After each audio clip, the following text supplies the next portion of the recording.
Story 1. I caught my wife cheating and recording videos for him, got my revenge, divorced her, and moved on.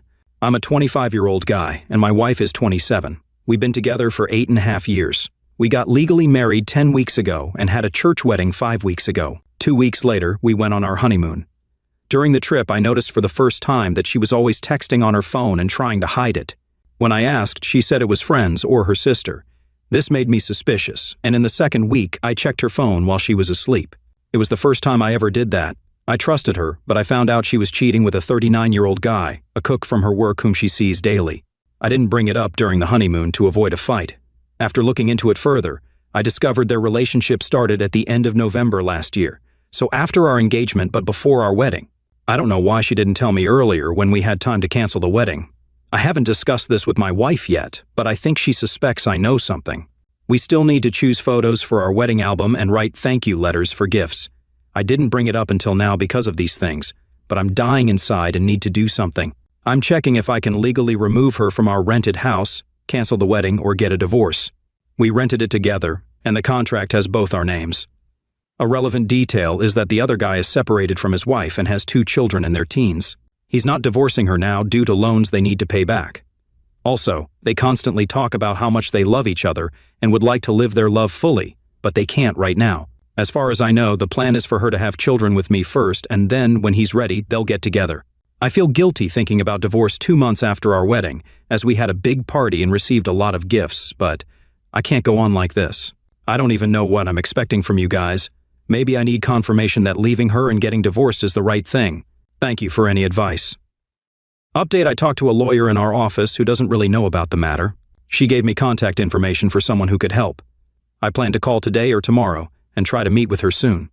Update: the lawyer is checking if having another relationship is legally enough for an annulment. It's the first time someone called her so soon after marriage, and she felt bad for me. She'll let me know in a few days what options I have. Update: I can file for an annulment within 6 months of marriage. I have time to talk to the priest about annulling the church wedding. I'll take my school exams in the next 2 weeks and then discuss everything calmly with my wife. The problem is I have no idea how to start this discussion with her. Saying, "Hey, I know you're cheating on me," sounds bad. Update: I discussed this with our priest, and apparently he can also call for an annulment, but he wants me to talk to my wife first and let her decide if she wants to stay or not. I'm not sure if I want to let her decide because I don't think I can trust her again. I don't know how to begin this discussion, and while there's never a perfect moment, I'd appreciate any advice on what to say or not say. The priest advised me not to focus on her faults, but to express how my feelings are hurt and how our marriage doesn't feel genuine. Instead of talking about forgiveness, I should discuss my willingness to help her. I need to let her know that I'm aware of her cheating, but without revealing all the details. It might be a good idea to meet with my lawyer first to understand the next steps, especially concerning our jointly rented house, before discussing it with my wife. Update: a lot has happened since my last update. I sought advice on whether to discuss the issue, go for divorce, or seek an annulment. As I shared the details of my conversations with a lawyer, the lawyer mentioned the possibility of requesting an annulment within 6 months of marriage. However, since cheating isn't explicitly mentioned in the law as grounds for annulment, a 100% success guarantee isn't assured. In the worst case, I might opt for a divorce. I also consulted our priest, who stated that, from the church's perspective, I can request an annulment any time, provided I can prove ongoing cheating before, during, and after the marriage. I have all the evidence required for this. Upon sharing the situation with my friends, they advised me to immediately ask her to leave my home. After gathering necessary information, I had a conversation with my wife 3 weeks ago, which involved tears, some yelling, and subsequent discussions in the following days. We even spent a weekend away to talk things over without distractions. She couldn't explain why she cheated and didn't bring it up earlier out of fear of my reaction. Surprisingly, she claimed she still loved me. I asked her to decide between our marriage and the other guy and to figure out what she'd do to save our relationship. Based on her decision, I would determine whether to give it another shot or not. Initially, I was 90% inclined to leave her, and that feeling should have been 100%. After a week, as she couldn't give a clear answer about choosing between me and the other guy, I made the decision for her. If she couldn't decide within 3 months of marriage, I couldn't decide to spend my life with her. 2 weeks ago, we decided to end our relationship. Interestingly, she didn't ask me to stay even once. She seemed sad about my departure, but I believe she was also happy to pursue a relationship with the other guy. I informed my parents and brothers last week, and though they were saddened, they understood it was the best decision for me. She told her parents the same day, and they kicked her out, forcing her to stay with friends. Now she has rented an apartment and is moving her belongings out of my house in 10 days. I'll meet with the lawyer to request a marriage annulment. I need to update the priest that she moved out and then seek an annulment. At this point, I don't know what else to say. My marriage didn't even last 3 months, and my wife was almost relieved to leave me. I believe there's nothing more to discuss. It will take time to get over this, but I'm gradually adjusting to being alone and managing household tasks. Thank you for your support. Now I have to restart my life, and hopefully, one day, I'll find a girl who genuinely loves me. Story 2. I'm a 22-year-old woman living with my 26-year-old boyfriend. How can I let him know our relationship is over? We've been together for 4 years and 3 months, sharing a home for almost 3. He's smart, caring, and overall a good person. However, despite these qualities, we have significant issues. First, our bed life is lacking, with closeness occurring only once or twice a month, leading to resentment on my part. I tried various solutions, like spicing things up, losing weight, and taking care of myself. Despite getting attention from others, my efforts didn't work, and I've brought up the issue countless times, concluding that we're incompatible. Second, I've always been the main support in our relationship. We moved across the country because his brother lives here, and we wanted to attend college elsewhere. I looked for places to stay. We moved out twice, and both times I took care of everything, from organizing our finances to handling his documents. He had a scholarship requiring specific documents. I assisted him in getting a job, paying for his subscription to an online employment agency, and supported us when he lost his job. He's unaware of our bills and deadlines, and I feel like I have to handle everything. Initially ambitious and curious, he now seems stuck in his comfort zone. Besides the lack of closeness, we don't go on dates or celebrate anniversaries. I don't care about presents, but I wish he'd put effort into making things special, which I've done many times. He blames everything on money, but we live in a touristy city with free public transport, so there's no excuse. He prefers staying home and watching Netflix. I reiterate there's nothing wrong with that, but we're no longer compatible. I've been contemplating a breakup for over a year, waiting for him to be stable in a job he enjoys. Despite earning less than him now, my family can support me if we break up. He is my primary concern. In his eyes, our relationship is perfect and happy, but I'm miserable. How do I tell him it's over? I've been trying to distance myself, but he doesn't seem to understand. Update, I had a serious talk with him, surprising him as he didn't expect it. Although he nearly begged for another chance, my mind was already made up. It took a few weeks to find a new place, and when I did, I left with only my personal belongings. He kept the apartment and furniture, a price I was willing to pay for my freedom. I spent 7 months single, making friends, exploring new places, and meeting someone special. We've been dating for almost 3 months now, and I couldn't be happier. My ex-boyfriend and I are on good terms, and he still texts me occasionally. He's doing fine. I'm completely worn out. The 2 weeks on the road for the launch of a new international office in London, along with a lot of travel, really took it out of me. The toughest part was being away from my girls, and the 16-hour drive home was incredibly tough, even in first class. I hate being separated from my family, that's always been the case. However, the lifestyle I've provided for my family makes work challenging because of high demand. My energy company has expanded to 12 countries. 5 years ago, I bought out my partner, Roger. These past 5 years have been tough but valuable. Now, with a new president in charge, I'm ready to step back and enjoy the success. While I'll remain CEO and owner, I plan to share the good news with my girls once I get home. I'm excited about having more time with my family and friends and returning to a normal routine. Don't get me wrong, I love the growth of my company, but deep down, my goal has always been to spend more time watching my girls grow up and being with my wife. I'm happy to have the chance to step back and enjoy the results of my hard work. At the age of 45, my life has been stressful, but it's always been filled with love and warmth. I wouldn't change a thing, and I'm looking forward to the next chapter of my life with my family. 30 minutes from home, as my driver navigated through traffic jams, I sat in the back seat of the limo, relaxing and sipping a second glass of bourbon poured from the sidebar after leaving the airport. Approaching the circular driveway, the house seemed quiet, but experience told me that in a few minutes, the girls would greet their daddy, and my wife would welcome me with a warm kiss, promising a wonderful night in her arms. To my horror, I walked into an empty house. The only sound was the driver placing my bags in the lobby. I called out to them, but there was no response. It was strange. The girls were always home when I returned. Hoping everything was fine, I noticed an envelope with my name written in my wife Zoe's wonderful handwriting. The letter, Jonathan, my love. What an incredible journey we've had as husband and wife. I've cherished every minute of the last 16 years and look forward to the next 50 together. You're my whole world, and I can't live without you. Despite missing you, I've waited to express my gratitude and share something important. The other reason is something I feel a need to share. This is something that has been bothering me for the last 6 months. This is something I never expected, and unfortunately, it has become an important part of my life.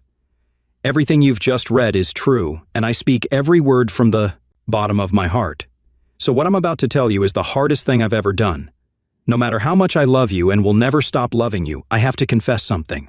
I pray that you will understand, not be disappointed in me, and not leave me because of this. I've had a man for the last 6 months. I don't have any feelings or love for this man, but we have a bad relationship. The reason I'm telling you this now is because of respect and a deep sense of guilt. I can't live with this guilt anymore, and I need you to know that I've been unfaithful. You'll never understand it, but I don't feel love for him, just an attraction that I can't explain. He does things to me that I can't put into words, and no matter how hard I try, I can't stop. He has become my drowsiness, and I need him in my life. Please believe that I have done my best to keep this a secret from you and not let it affect our lives. Nothing has changed between us since it started, but I understand that it can't end soon. So it's only fair that you find out all about it. No secrets, baby. I love and respect you too much to ever do that. Please understand that my need for him is purely physical, and I will not allow my being with him to interfere with our love or closeness. I just needed to let you know that there's another part of me that I gave to another man. But this part of me has nothing to do with my love for you and the importance of our family. Family is the most important part of my life and my #1 value. Nothing will change that. Our girls are staying the night at your mom's, so don't worry about them. They can't wait to see their dad in the morning. I'm with my friend tonight because I wanted to give you some time alone to read my letter and figure out how things will go from here. I'll be home around 10 p.m., and we can pick up where we left off as if nothing has changed, because nothing has changed, dear. Just remember, when you read this, that you are the love of my life, and I am yours until death do us part. I'm yours, baby, and I'll give you anything you want or need. Thank you for being you and the best husband a girl can dream of. To love always and forever, your devoted wife, Zoe. After finishing the letter, I realized that the glass of bourbon I was drinking had now become part of the next wall. I didn't even remember throwing the glass, let alone throwing it with such force that a few shards actually stuck into the wall. The ability to make quick decisions is what led me to success in business, and now I was acting out of habit. I took out a piece of paper and wrote a reply letter, sealed the envelope, on the front of which her name was clearly written, and put it on the table next to the envelope that was addressed to me. I put her letter in my pocket, took some luggage, and went up to the girls' room to pack clothes for a few days as we had a short trip ahead of us. In the car, I called my supervisor and told him to prepare a corporate plane for a trip to San Francisco, where I was going to stay for the near future with my girls. At 6:30 that evening, I was driving to my parents' house to pick up my girls. I keep extra clothes and everything I need for a long stay in a corporate apartment near my California office. When I arrived at my parents' place, the girls ran out with big smiles and gave me a bunch of kisses. They were happy to see me, and it felt like my first real smile since coming home. "Dad's back. We missed you, Daddy. We thought we wouldn't see you until tomorrow. Mom said you wouldn't be back until then." She was supposed to meet her friend Jamie tonight, and we came to see Grandma and Grandpa. I hugged and kissed them, tears flowing from the love and the realization that their lives were about to change because of their mom. Jamie's name caught my attention, and I stored it in my memory for a while.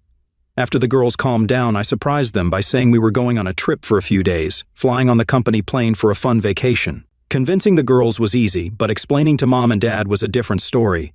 They felt my pain and objected until I let them read the letter.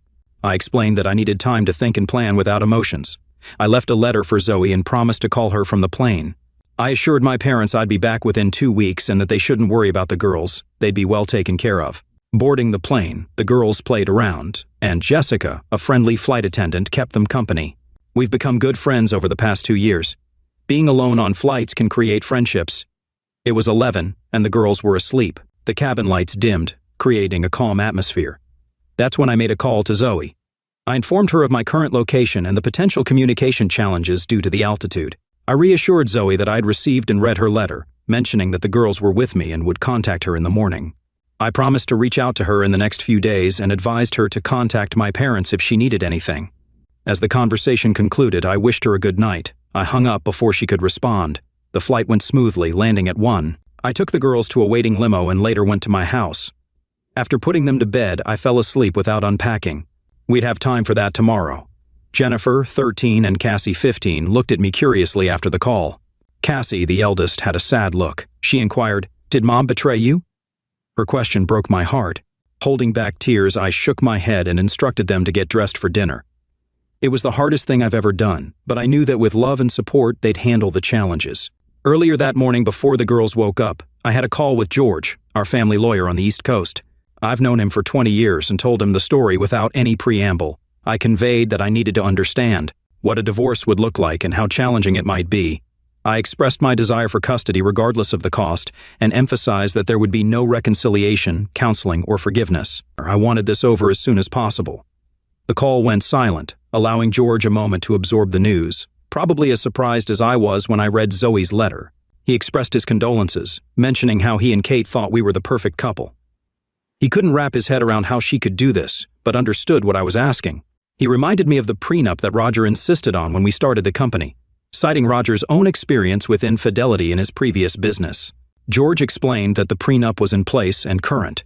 If Zoe had truly had an affair, she would give up rights to the kids and any financial benefits from the marriage. Over the years, while the company grew, George had maintained a premarital relationship, worked with our corporate lawyers, and placed most of our assets into a trust. I was the beneficiary, the house, cars, bank accounts, investments, all under this untouchable trust. If she breached the marriage contract, she would leave with what she brought in and lose rights to the kids. While we didn't set this up for the situation, George said, it seems to work in your favor. George, you're right. I never thought she'd betray me. I completely forgot about the prenup. But George, all I have is a letter admitting her infidelity. What else do we need? Well, a confession on video or tape along with photos or a confession from her part would help, he replied. George, can you handle this while I'm in California with the girls? Money is no issue, and I want proof as soon as possible. I don't want this dragging on. There's a guy my girls mentioned, Jamie. The only Jamie I know is the tennis instructor at our country club. Can you arrange for a private investigator to start with him? I'm sure she'll contact him while I'm away. Of course. Jamie, the tennis instructor, was my sworn enemy. They were careless, making it easier for the private firm to conduct the investigation. With my consent, they placed a tracker on Zoe's car, audio recording devices inside, and video cameras in our house. All evidence was legitimate as my company controlled them through a trust. In a week, they had enough recordings and her written confession to move forward. I never listened or watched. I didn't want these images haunting me. Jamie turned out to be a womanizer, having affairs with other married women. He was younger, fit, and a favorite among the ladies in the club. Zoe was just one of his many affairs there. Middle-aged married women were easy targets for him. 5 days later, George called with updates. Jonathan, we have all the necessary evidence. What do you want us to do? Are you still going to divorce Zoe? Without hesitation, I said, draw up the divorce papers meticulously. I want her to feel the pain. She caused me. I'll be at home when she's notified on Tuesday. I want to be there when she gets home. Are you sure about the divorce, Jonathan? Definitely. But I need to think about the girls and talk to her before signing the papers. It's tough, George, and I hope you never experience this. I love her, but I can't forgive what she did. Whatever you decide, I'm here to help, Jonathan. Stay in touch, and we'll keep you updated once she's notified. We got home on Tuesday morning around 9 a.m., and the girls were happy to be back. I told them that after their mom finished a tennis lesson, I wanted them to stay in their rooms while we talked. They seemed upset and worried, but I tried my best to assure them that things would be okay. 6 months later, the divorce was finalized. Even though Zoe was still the girl's mom, I covered the first 3 months of rent for a small furnished 2-bedroom apartment near our house and the club. I also bought her a 3-year-old Toyota Samba so she could drive. I knew I didn't have to do all this, but I wanted my kids to see their mom whenever they wanted. The fancy cars and luxurious lifestyle were now a thing of the past. She gave up everything for some tennis player she wouldn't see again. Despite everything, I even helped her get a job at the country club. Once I dropped the lawsuit, they agreed to let go of Jamie and assist Zoe with employment. She's no longer a member of the country club but works as a waitress there to make ends meet. It must have been humiliating for her to go from being a famous club member to one of their waitresses. Jamie had dumped Zoe as soon as the lawsuit started, leaving her with no one to turn to. The girls informed me that their mom cried every night for the love and lifestyle she gave up to satisfy selfish desires. It took all this for her to realize the mistake she made and how foolish it was to think I'd accept her selfish choices. I felt sad about how things turned out and told the girls that I still loved their mom, encouraging them to love and forgive her. They stayed close, visiting her on weekends. Later that year, during one of her visits to pick up the girls, we had our first friendly conversation. She admitted her mistakes and asked for forgiveness. Jonathan, I know we won't be together anymore, and you'll never trust me again, but I want to apologize and beg you to forgive me. I now understand the hurt I caused. I used to be spoiled and didn't care about anyone but myself. I felt entitled and didn't consider how you'd feel. Now I see my mistakes and how much I hurt you. If there was a way to undo it all, I'd do it in a second. Losing you was the worst thing that ever happened to me. I miss you and your love so much that it hurts. I've matured over the last year, and looking back, I can't believe how foolish I was. I'm sorry for ruining everything. Story 2. Nuclear revenge. AP lost half his tool after I caught him cheating with my wife. I had a sudden realization.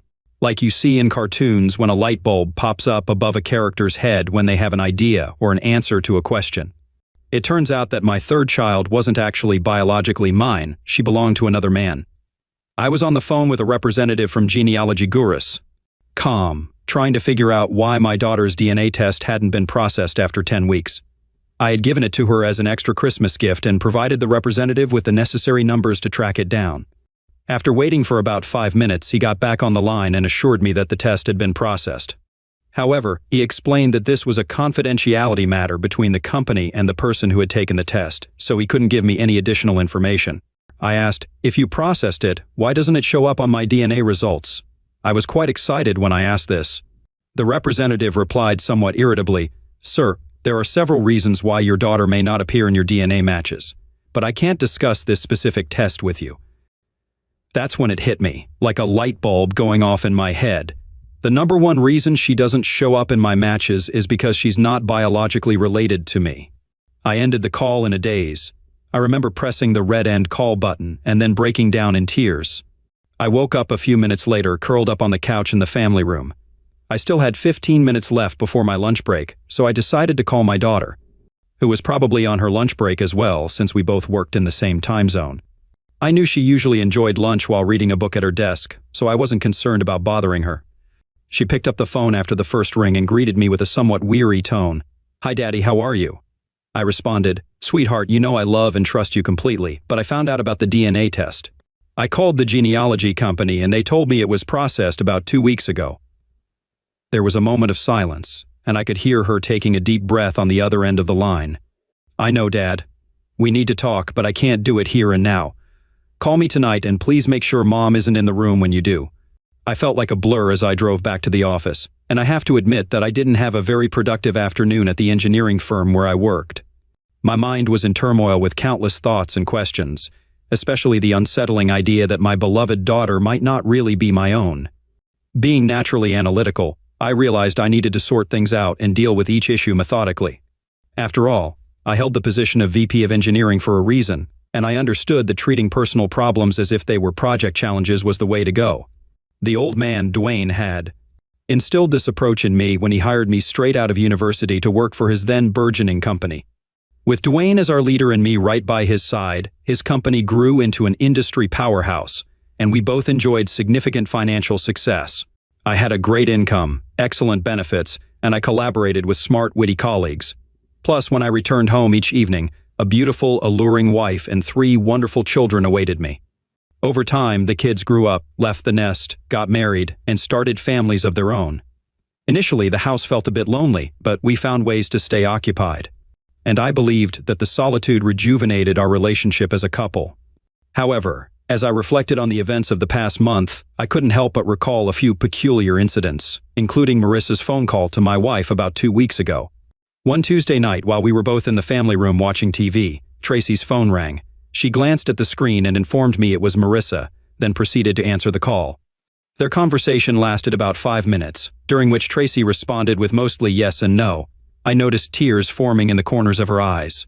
When she hung up, I asked if everything was all right, and she explained that Marissa's cat had some health issues. She downplayed it as no big deal, although I sensed a hint of unease in her demeanor. It struck me as peculiar how personally she seemed to be taking Marissa's cat's health problems. Little did I know that might have been the moment when Marissa discovered the truth. Tracy had no knowledge of the DNA test I had secretly sent to Marissa. I hadn't considered it significant enough to mention. Marissa was the only one among our 3 kids who showed any interest in genealogy, so I thought she'd embrace the idea.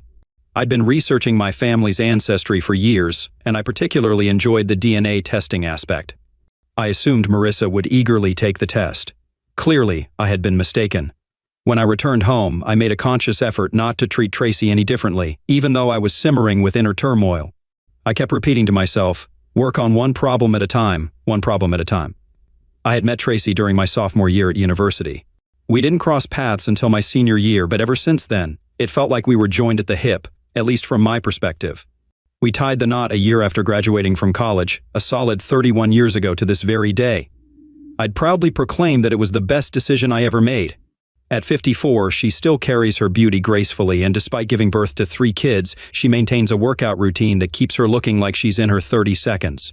She's a bundle of fun and humor, and until today, I eagerly anticipated spending the rest of my life with her. Around 8, I informed Tracy that I needed to make a call to the old man regarding a project we were collaborating on, and I excused myself from the room. In actuality, I grabbed my jacket and headed out to the porch swing, where I could have a conversation without worrying about Tracy overhearing. That's when I dialed Marissa's number. Marissa picked up on the very first ring, and her voice carried unmistakable distress. "I'm sorry, Dad. I know I should have told you earlier, but Mom asked me to keep quiet until she had a chance to talk to you," she whispered before I could even say hello. "Hey, I'm not angry with you. Take a deep breath," I replied, doing my best to comfort her. "I'm not pointing fingers at you. You're just as much a victim in this mess as I am." I could hear her ragged breathing on the other end. I knew how much it was tearing her apart. "I want you to understand that this changes nothing between us. I'm still your dad, and you'll always be my pumpkin. I've poured all my love into you kids all these years, and I'm not about to stop now, unless that's what you want." At this point, she broke down completely, and her sobs rendered her almost unintelligible over the phone. "I love you, Daddy. I don't need anyone else but you." I cautiously told my daughter that I didn't want to put her on the spot, but she was my best source for DNA information. I assured her that we wouldn't delve into other matters so she wouldn't get caught in the middle, but I needed to know if she had any DNA matches. She sighed and confirmed that Amanda Anderson turned out to be her half-sister. I was astounded and asked if she meant Amanda, Uncle George, and Aunt Jenny's daughter. She softly replied affirmatively. I reassured her that it was not her fault and she never had to apologize to me, ever. This revelation meant that George Anderson, whom my kids knew as Uncle George and the rest of the world recognized as Appeals Court Judge George Anderson, was Marissa's biological father. Damn. This also implied that my wife had been involved with her boss when he was an attorney at the law firm. This meant it must have happened at least 25 years ago, considering Marissa is 24 years old now. At that time, Tracy used to work as his administrator. George left the law firm to become a state judge a few years later, eventually moving to the state capital where his career really took off. Tracy, on the other hand, didn't pursue a romantic relationship with George. She stayed at GUI Howe and eventually became the office manager. However, during the few years they worked together, George and his wife Jenny became such close friends with us that our children still refer to them as Uncle and Auntie, and their kids call me and Tracy the same. On a few occasions when I was away on business trips, Tracy and the kids would spend a few days at George and Jenny's lake house. It never really raised any suspicion in my mind, and the kids even talked about Aunt Jenny taking them places without me or Tracy. I must have missed some important details. I was deep in my thoughts when I heard Marissa calling out to me. I apologized to my daughter, telling her I got lost in thought and thanked her for her help, asking her to say hi to Drew, her husband. For me, Marissa then asked me what I was planning to do. I admitted to her that I wasn't entirely sure, to which she advised me not to do anything incredibly stupid. She said a little foolishness was okay, but warned me against doing anything that might get me arrested. I hadn't entertained thoughts of harming Tracy until that moment, but I had promised Marissa that I wouldn't get myself arrested, so I guess that ruled out any thoughts of violence. I never break promises to my kids, ever. My top priority was to calm Marissa down about our relationship, and then I needed to find out who Tracy's partner in crime was. The third task on my list was to initiate divorce proceedings, but I'd have to find a new lawyer because my current one is affiliated with the firm where Tracy works, which was definitely a no-go. After meeting with a lawyer and getting things in order, I would then have to deal with the soon-to-be ex-Mrs. Clark Walters. The house felt chilly and empty when Tracy and I were together. She could talk non-stop, probably due to nerves. I suppose she really put in an effort to keep me content, probably thinking it would soften the blow when I eventually found out the truth. It's hard to say for sure, but there was definitely a growing distance between us, and she wasn't making any effort to bridge it. Around a week later, I consulted with one attorney. As soon as he learned that my wife was the office manager at GUI Howe, his expression turned anxious, so I moved on to the next lawyer on my list, a young woman in her 22nd, who simply smiled when I mentioned Tracy's position at GUI Howe. This was the type of attorney I needed, someone who wouldn't be intimidated if one of the high-profile GUI attorneys acted as my wife's representative. I shared what little I knew about the infidelity situation, starting with the revelation that my youngest child wasn't biologically mine and was in fact George Anderson's child. Court of Appeals Judge George Anderson? My attorney Marie Robinette asked. The same, I replied, closely observing her reaction to see if I should consider finding another lawyer.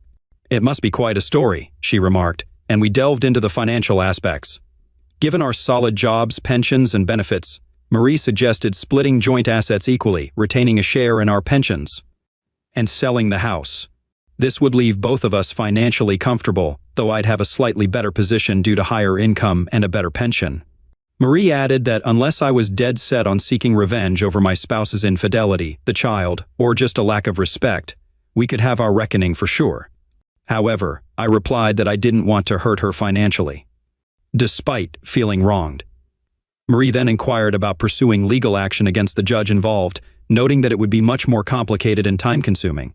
I retorted, perhaps a bit harshly, that the judge was my concern and I would handle it my way.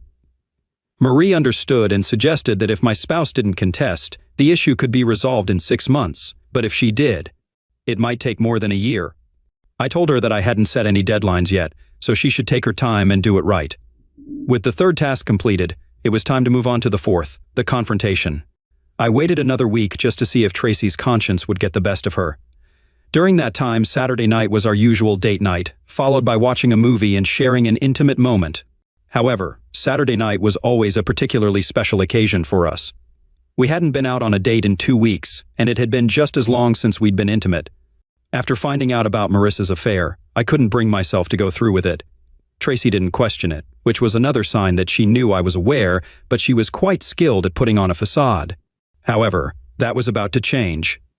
I decided to take her to a fancy French restaurant, where we enjoyed a bottle of wine and indulged in some delicious desserts. She seemed happier than she had in weeks. Upon returning home, I carefully helped her out of her coat, guided her to the kitchen table, pulled out a chair for her, and uttered those famous words, "We need to talk." Tracy offered a half smile as I poured myself a Jack Daniels on the rocks and offered her a drink from the liquor cabinet, which she gracefully declined. Placing my drink on the table, I locked eyes with her and said, "The floor is yours." Tracy reminded me that it had been a long time since she and George were together, about 20 years.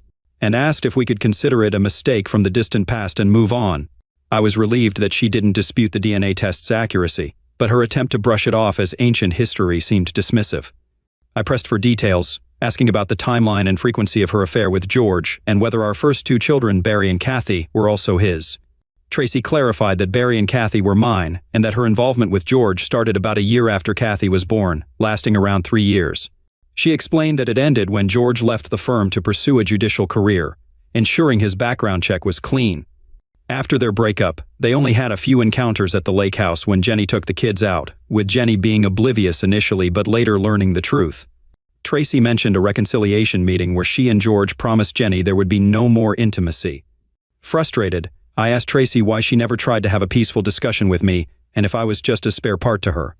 She replied, wiping her hands on her sleeves, that she knew she could never tell me, as I would have filed for divorce immediately, claiming she loved me then and still does. I couldn't help but remark on her apparent love for George more, noting that she started and stopped with him at his command, seemingly considering me only as a backup plan. Tracy protested desperately, insisting that she loved me with all her heart. In response, I accused her of having loved George with all her heart, sacrificing their relationship for his career dreams while knowing I was her fallback option. I pointed out that while she might have had some love for me, she was aware of how much I idolized her and relied on our family to cope with his absence. Tracy's gaze falling to her knees seemed to confirm this painful truth. Regarding Marissa, Tracy confessed that, during her affair with George, she hadn't considered the consequences until the DNA test I sent revealed the truth. She assumed that since both she and George had brown hair, brown eyes, and fair skin, no one would suspect Marissa's paternity. She figured I wouldn't question it, especially since Marissa ended up resembling her, not knowing for sure until the DNA test. I exclaimed in disbelief, questioning if she was implying it was my fault. Tracy explained that she and George discussed the possibility of Marissa's paternity, but she reassured him not to worry due to his resemblance to me. She mentioned that George might not have known either, but probably knew by now, and that she hadn't heard from him since Marissa and Drew's wedding 2 years ago. Tracy emphasized that regardless of who knew what, Marissa was still hers, insisting that she was listed on the birth certificate, raised her, loved her, and considered her her own.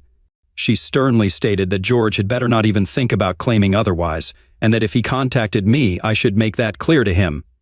I asserted my intention to have the other 2 children undergo DNA testing as soon as possible, explaining that I needed to know for my own peace of mind. Tracy pleaded with me, insisting that I already knew they were mine and questioning why I couldn't trust her.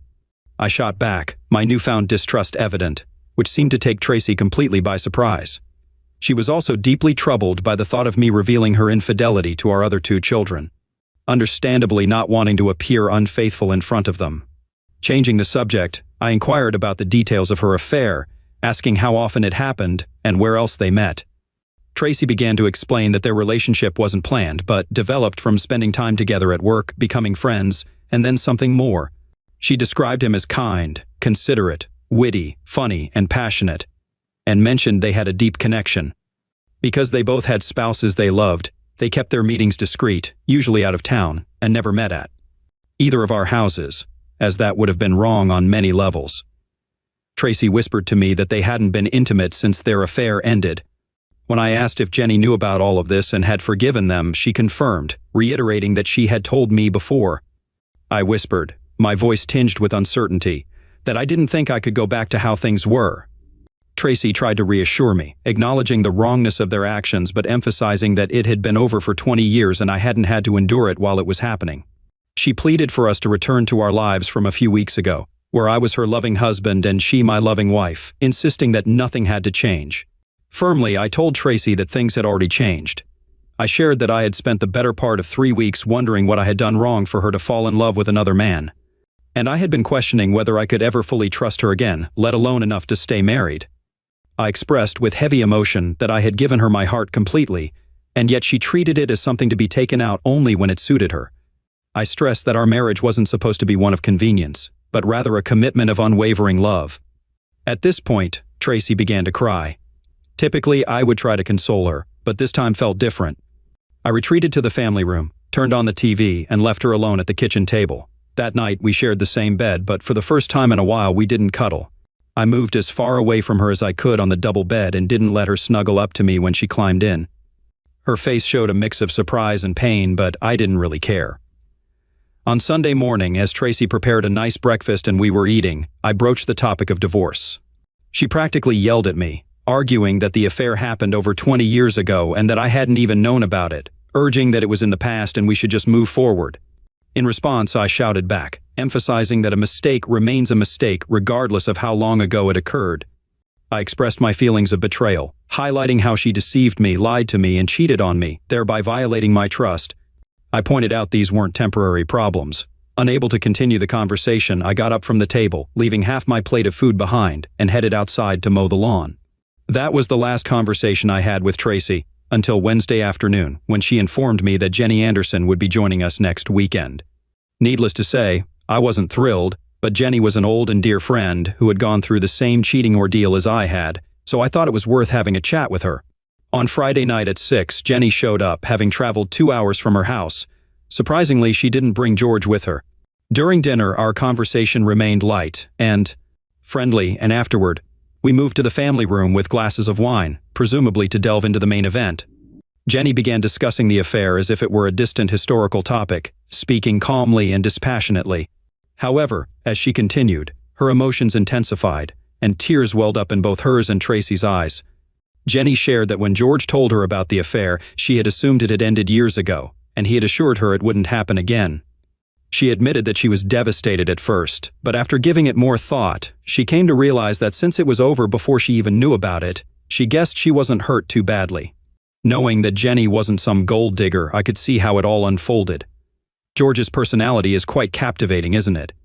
Although I only found out about Marissa a few weeks ago when everyone else did, I understand. I'm genuinely sorry about that, Clark. Jenny never brought up the few times Tracy and George met after their initial affair, particularly at the Andersons' lake house.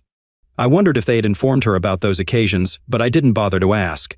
It did make me wonder, though, if George must be an excellent lawyer, because Jenny seemed to be almost apologizing for his affair rather than being upset with him.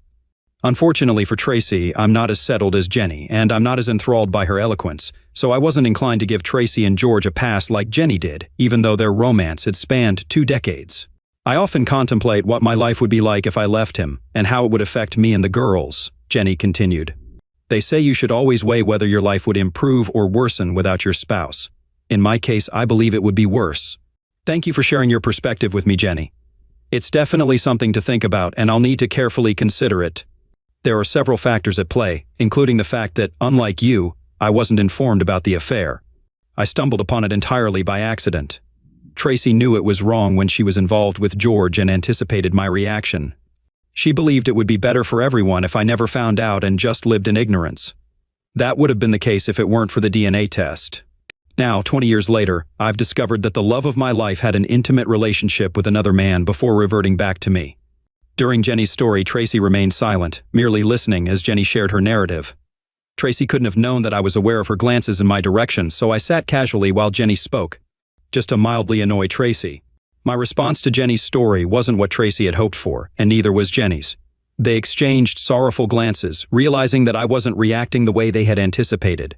I shook my head, went to the kitchen, poured myself another glass of wine, returned to the family room, and turned on the big screen. It was a clear signal that our conversation for the day was done.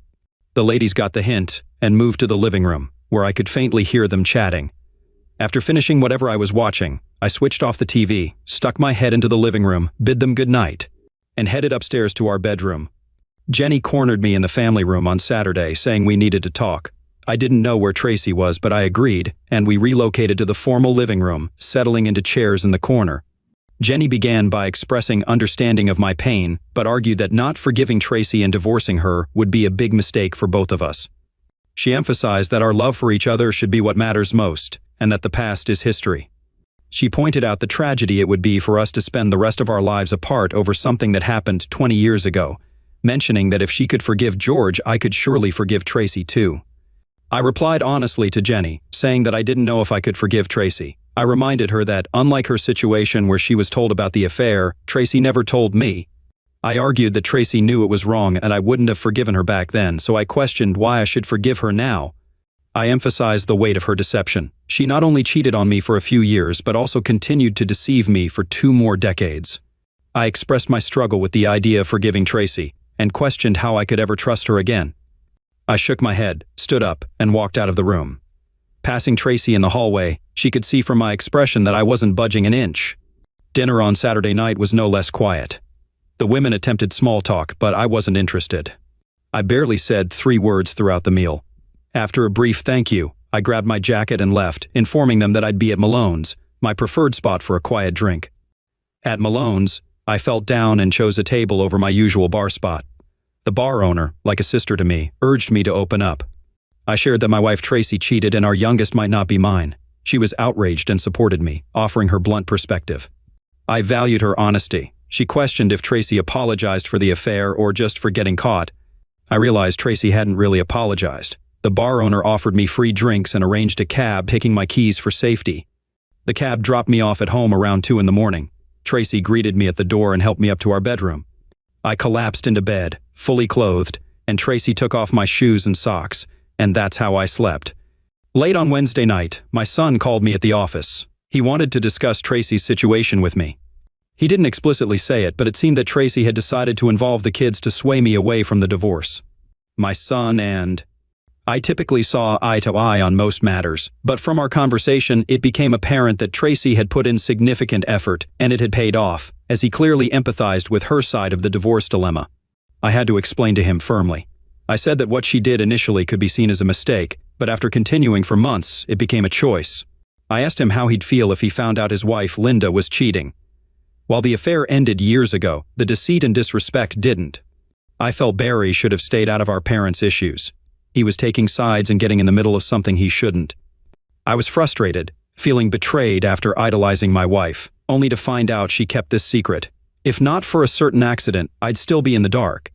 It felt like she used me as a backup plan. As Barry tried to argue that I was overreacting, I hung up, feeling that the conversation wasn't going anywhere. When I got home around 6 in the evening, Tracy was already busy preparing a delicious meal. She didn't look pleased when I mentioned I wasn't hungry. I poured myself a glass of Jack, turned on the TV, and settled into my favorite chair. She came in and asked what was wrong. Same old stuff, different day. My wife cheats on me for 4 years, has a kid with another guy, and now my kids are making me out to be the bad guy here. Do me a favor, call Kathy tonight and tell her not to call me tomorrow unless she wants to be hung up on like Barry. Tracy lowered her eyes. You'd think after 31 years she'd know not to provoke me on her behalf. What makes you think the divorce won't happen? I said, raising my voice. Not only did you cheat on me for 4 years and have a child with another man, but you also replaced me in your heart with him. You can sit here and tell me that you weren't in love with him, and that if he had asked you to divorce me and marry him, you wouldn't have done it. The truth is, you may love me, but you're not in love with me. You're in love with him. I'm just a dependable backup because you've always known my heart belongs to you, and I'd do anything to keep you as mine. You cheated on me, lied to me, disrespected me, and now you have the nerve to try to turn our children against me. That was the final straw, Tracy, but I won't be vengeful towards you, especially not to Jenny, and I won't destroy George's promising career as an upstanding judge. I'm going to file for a divorce, citing irreconcilable differences, and we can each keep our retirement accounts while splitting everything else, including the house, right down the middle. As tears streamed down Tracy's cheeks and she got up from her chair, I couldn't help but add another jab. You never mentioned regretting your affair, probably because you don't regret it. The only thing you regret is that I found out, isn't it? The rest of the night was spent in the company of a bottle of Jack Daniels. The following day, I got in touch with my attorney and told her to prepare the divorce papers as quickly as possible. She mentioned that I could review them the coming Tuesday and they'd be ready for Wednesday. Tracy could be served on Thursday, but I insisted that her process server come to my house on Friday night. I wanted to be present when she received the papers. Next, I made a call to Judge George Anderson's office, letting his receptionist know that I needed him to return my call regarding an important matter. He understood the reason for my call, and I was sure he'd call back promptly. When George did call back a couple of hours later, he seemed a bit uneasy. He knew precisely what I was getting at, but preferred not to handle it at his office. I readily agreed and told him I'd be at his house the following Saturday at 10:00 a.m. He didn't know yet that Tracy would be served the night before, although I was certain he'd find out by the time I made the 2-hour drive to his upscale residence. During dinner at Malone's on Saturday night, Tracy mentioned that Jenny had called her, apprising her of my upcoming meeting with George the following Saturday. Tracy wanted to know if I'd like her to accompany me. I pointed out that this wasn't just casual conversation. George and I had serious matters to discuss, and her presence wasn't necessary. I reminded her that he was an appellate court judge with a sterling reputation, possibly in contention for a Supreme Court judgeship. Any confrontational behavior could lead to legal consequences. Besides, she had promised not to do anything detrimental to his career. Tracy retorted with a hint of jealousy, but I reassured her that I intended to keep my promise and not jeopardize George's career prospects. After confiding in the senior gentleman at the office about my situation, I took a few personal hours to meet with my attorney and review the divorce papers. I gave her the green light. As I was about to leave, she inquired if I had any plans concerning Judge George. Puzzled, I asked why she was concerned. She replied, "Because I still handle some criminal cases, and I thought you might need a good lawyer. You engineers may not get too emotional about many things, but your methodical approach can be intimidating." She handed me her business card, and I exited her office. The next 3 days went by in a flash. We had a major project underway at the office, which gave me a chance to divert my attention away from my personal life. Even the old man in the office remarked on my remarkable focus despite the turmoil I was going through. I replied, telling him that it was a relief that at least one thing was going smoothly. However, on Friday evening before I left, I confided in him about Tracy being served with a lawsuit and my impending meeting with George. I warned him that if things went awry, I might end up in jail by Monday. He assured me of his support and pledged to provide bail money if needed.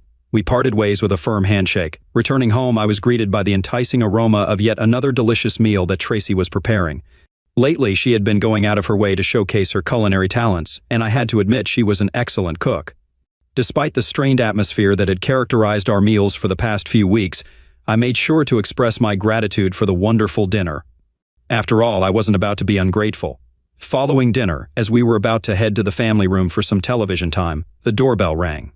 It was nearly 7, and I had a hunch it wasn't for me, so I stayed put. Tracy, on the other hand, flashed me a quick glance and went to answer the door. She opened it to find a well-dressed young man who inquired if she was Tracy Walters. Confirming her identity, she received a manila envelope from him, and with a brief statement he said, You have been served," then swiftly walked away. Tracy remained motionless in her seat, but the slump in her shoulders and the tears welling up in her eyes spoke volumes. I walked past her, closed the front door, then gently guided her to the kitchen table. She looked utterly shaken, exactly as I had predicted. We sat there in silence for what felt like an eternity, although only 5 minutes had passed. Finally, she muttered, "You a hole," and fled upstairs to our bedroom. I chose not to follow her. The most challenging part was behind me. Now, for one of the rare occasions since our marriage, I didn't sleep in the same bed as Tracy that night. Instead, I retired to the guest bedroom we had set up, although describing it as sleep would be a stretch. The woman I had considered the love of my life, my soulmate, my everything, until a few weeks ago, was still sharing a bed with me despite everything that had transpired. I suppose neither of us wanted to be the first to make a move. But now, in my mind at least, it was all over. The following morning I got up, took a shower, and dressed quietly, careful not to disturb Tracy or provoke any confrontation. I didn't bother checking if she was asleep. I just collected my things and left. My attire was my usual combination: a collared shirt, a decent pair of Levi's jeans, and the custom-made cowboy boots with metal tips that I had acquired during a visit to our son in Dallas. I left a bit earlier than necessary. I wanted to make sure I wasn't late for the meeting. If I arrived early, I could pass the time at the cafe, which is exactly what I did. I arrived at George and Jenny's house at exactly 10 and rang the doorbell. Jenny, always looking lovely, though clearly nervous, opened the door. All I could manage to say was, "I'm sorry it had to end like this." As she leaned in for a hug, she didn't respond with words. But she did take my hand and led me into the room where George had arranged his memorabilia and pictures all around. George was seated in his favorite chair, but as we walked in, he got up and stood in front of it. "Hey, Clark." "Hey, George." Jenny, looking quite apprehensive, left the room. We stood about 6 feet apart, sizing each other up. There was a time when I considered this man almost like an older brother. That's how close we were. George was 2 years my senior, roughly the same height, but the comforts of the past 20 years had added about 30 lbs, with most of it settling in his round belly. We had shared our hopes and dreams, had countless adventures together, gone fishing and hunting side by side. I used to be proud to call him my friend and was equally proud of how far he had come in his career as a judge. But now, standing before me, his gaze no longer that of a friend but an enemy, I felt a surge of anger. "You've got my wife's heart, you a-hole," I yelled at him.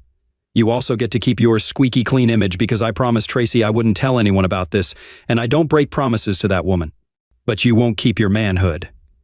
With that, I took a big step forward with my left foot, planted my right foot, and delivered a powerful upward kick, aiming straight for his groin.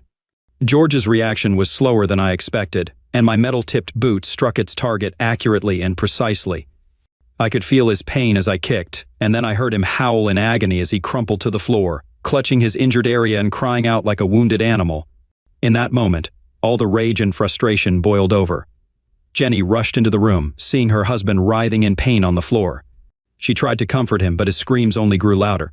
She looked at me with fear in her eyes. I reached for my cell phone, dialed, and calmly said, "There's been an accident at Judge George Anderson's house. We need an ambulance." I turned to leave, but just as I reached the door, Jenny grabbed my arm. I thought I might have to defend myself, but instead of panic or anger, there was a strangely calm expression on her face. She hugged me tightly and whispered, "Thank you. We're clear on what needs to be done." I hugged her, left the house, got in my car, and drove home, confident that the police wouldn't be coming after me. Jenny understood, and she'd explain it to her husband when he could think straight. Down the road, the drive home brought a mix of relief and maybe a gut punch. Who knows? After months of daily heartbreak, I finally felt unburdened. It's funny how realizing Tracy's betrayal actually loosened her grip on my heart, allowing me to think clearly and do what was best for me. It might not have been the right choice for everyone, but sometimes you've got to prioritize your own well-being. That's what everyone else had done for the past 2 decades, so why shouldn't I? Sure, a part of me would always love Tracy, but I wasn't going to dwell on this chapter any longer. It wasn't my fault, and it wasn't my choice. It was time to move forward. Once I got home, I headed to the basement, grabbed a couple of suitcases, and made my way to our bedroom. Tracy followed me from the family room, asking, "That's it then?" "That's it," I replied. 31 years and out the door? Tracy, it's a shame you're so wrapped up in yourself that you can't see how you deceived me, how you stole 24 years of my love through your deception.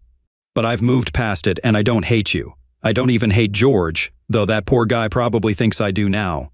I'll mend things with Barry and Kathy down the road. You should patch things up with Marissa as soon as you can. Those girls are missing out. Sign the papers, Tracy, and let's put this behind us. I continued, I'll have the rest of my things out of here in the next few days. We don't need to talk anymore. If you have anything to say to me, I left my lawyer's business card on the kitchen table. She stood there in shock, tears welling up, but no words came. I grabbed my suitcases, went back downstairs and stashed them in the trunk of my car. After returning to the house, I packed up my belongings and departed. 31 years just like that. The end. I lied. As it turns out, George managed to save one of his testicles after all. It required extensive surgery and months of pain, but they succeeded in saving one. I learned about it from Marissa, who had been contacted by Jenny, trying to reach me. Jenny didn't have my phone number, and the rest of the family had no interest in informing me. In fact, they haven't spoken to me for 8 months now, but I've come to terms with it. According to the official version, Judge George had a mishap in his office, falling onto the corner of his fancy desk and having a rough landing, twice, ending up on the floor. The media played it down, calling it a domestic accident, sparing the details of the injury to his sensitive area. Surprisingly, he received a lot of sympathetic coverage. I guess even this won't hinder his chances of making it onto the Supreme Court shortlist. Tracy signed the divorce papers in just a week, and last week, the divorce was officially finalized. The house will be auctioned off. Tracy hasn't attempted to reach out to me since I left, and neither have Barry or Kathy. It seemed like I wouldn't be joining the family Christmas dinner wherever they decided to have it. The old man is passing the company reins to me come the new year as he heads into retirement. Per the agreement, I'll have to run the company for 7 years before I can retire comfortably with a substantial golden parachute. Afterward, he plans to find a buyer for the company, and I'll get a 10% cut of that deal too. I've started going out and dating again. After being married for what felt like an eternity, it'll take some time to remember how all of that works. Interestingly, news of my divorce spread quickly, and quite a few divorced. Friends reached out, expressing interest. Even a couple of Tracy's divorced friends called, surprised that she let me go at all. I must admit, it's been a nice boost to my ego. I see a promising life ahead, filled with professional and personal challenges. During my free time away from work, I'm exploring new hobbies. One thing I've given up on is genealogy. I used to be into it, but it's no longer a pursuit of mine. Story 3. It was too late, and Diana couldn't pinpoint the exact hour, but she was absolutely certain it was too late for anyone to ring. Even if it was Marty's phone, she wasn't in the mood. She simply buried her face in the pillow, muttering aloud, "Thank you." Just as she finally started to relax, the incessant ringing resumed. She cursed under her breath, reopening her eyes. "Martin, answer your darn phone!" she yelled, only to stop abruptly as she realized her husband wasn't beside her. Glancing at the clock, it read 3:37 a.m. Grabbing her phone from the nightstand, she puzzled over Marty's absence. He was there when they turned in for the night. "Hello?" she mumbled into the receiver, still groggy. "Is this Diana Miller?" came the voice on the other end. "Yes, that's me," she confirmed. "Who's calling?" "Mrs. Miller, this is Northtown Medical Center's emergency room. Your husband was brought in an hour ago, and we had your contact info from a previous incident," the caller explained. "Could you come over right away? There's been a car accident." "Oh God, is he all right?" Diana exclaimed, her worry evident. "I'm not authorized to discuss his condition over the phone, ma'am, but please come," the voice on the line urged. "Yes, of course, I'll be there ASAP," Diana promised before dashing upstairs to her daughter's room. Dallas, named after the city of her conception, attended a local university but opted to live at home to save money. While she enjoyed dorm life during her freshman year, she soon realized it wasn't conducive to her studies. "Dal, wake up!" Diana called, gently nudging her daughter's shoulder. Still groggy, Dallas struggled to focus her blurry eyes. "Your father's been in an accident. He's in the emergency room. Get dressed. We need to go," Diana urged, already pulling clothes for Dallas. Once dressed, they hurried to the hospital. Dallas bombarded her mother with questions along the way, but Diana had few answers. Arriving at the hospital felt like an eternity, though it was only about 10 minutes due to light traffic. In Martin's room, they were taken aback by his condition, covered in bandages and unconscious. As they filled out paperwork, a nurse dryly remarked, "Your grief doesn't exempt you from paperwork." Dallas scooted her chair closer to her father, and they sat together for about an hour, until a man and woman in police uniform walked in. "Good evening, ma'am. I'm Officer Gail Stanton, and this is my partner, Robert Hansen. We were the first responders at the scene. Officer Stanton introduced. Any updates on his condition? Diana inquired. We haven't been briefed yet, Officer Hansen replied. This is my daughter, Dallas. We have some questions for you. I know it's a difficult time, but it's best to address this as soon as possible, Diana explained. Certainly. Can you confirm your husband's whereabouts prior to the incident? Officer Stanton asked. He was at home. We went to bed around 10 p.m. I wasn't aware he had left until the hospital called, Diana responded. Dallas, can you corroborate this? Officer Hansen queried. Yes, we finished watching a movie with Keanu Reeves around 10, then we all went to bed. I saw Dad go to the bedroom with Mom, Dallas confirmed. Did you encounter any significant problems like financial or marital issues? Officer Stanton inquired. Nothing out of the ordinary for married life, no particular problems, Diana replied. I'm just puzzled as to why he left without telling me, she added. Were there any injuries in the other vehicle? Diana asked. That's the thing, Mrs. Miller. It was a single-car crash. According to witnesses, your husband's car was driving normally, then suddenly accelerated into a tree. There were no skid marks and no one saw brake lights, Officer Hansen explained. As the implication dawned on Diana and Dallas, they exchanged a concerned glance. Are you suggesting my husband did this intentionally? That he tried to take his own life? Diana asked, her voice trembling with disbelief. We'll need to examine the car for potential mechanical issues. And of course, we'll speak with your husband when he regains consciousness. It's one of the possibilities we're considering, Officer Stanton explained. Yes, are you certain there weren't any noteworthy problems? Diana questioned. Officers, my husband and I have a strong marriage. There are no issues I can think of. I believe it was just a loss of control or him nodding off. It was very late. It's plausible, she managed before breaking into tears. Officer Stanton left her card on the table, urging them to reach out if they recalled anything else, then departed the hospital. Dallas closed the door to Martin's room.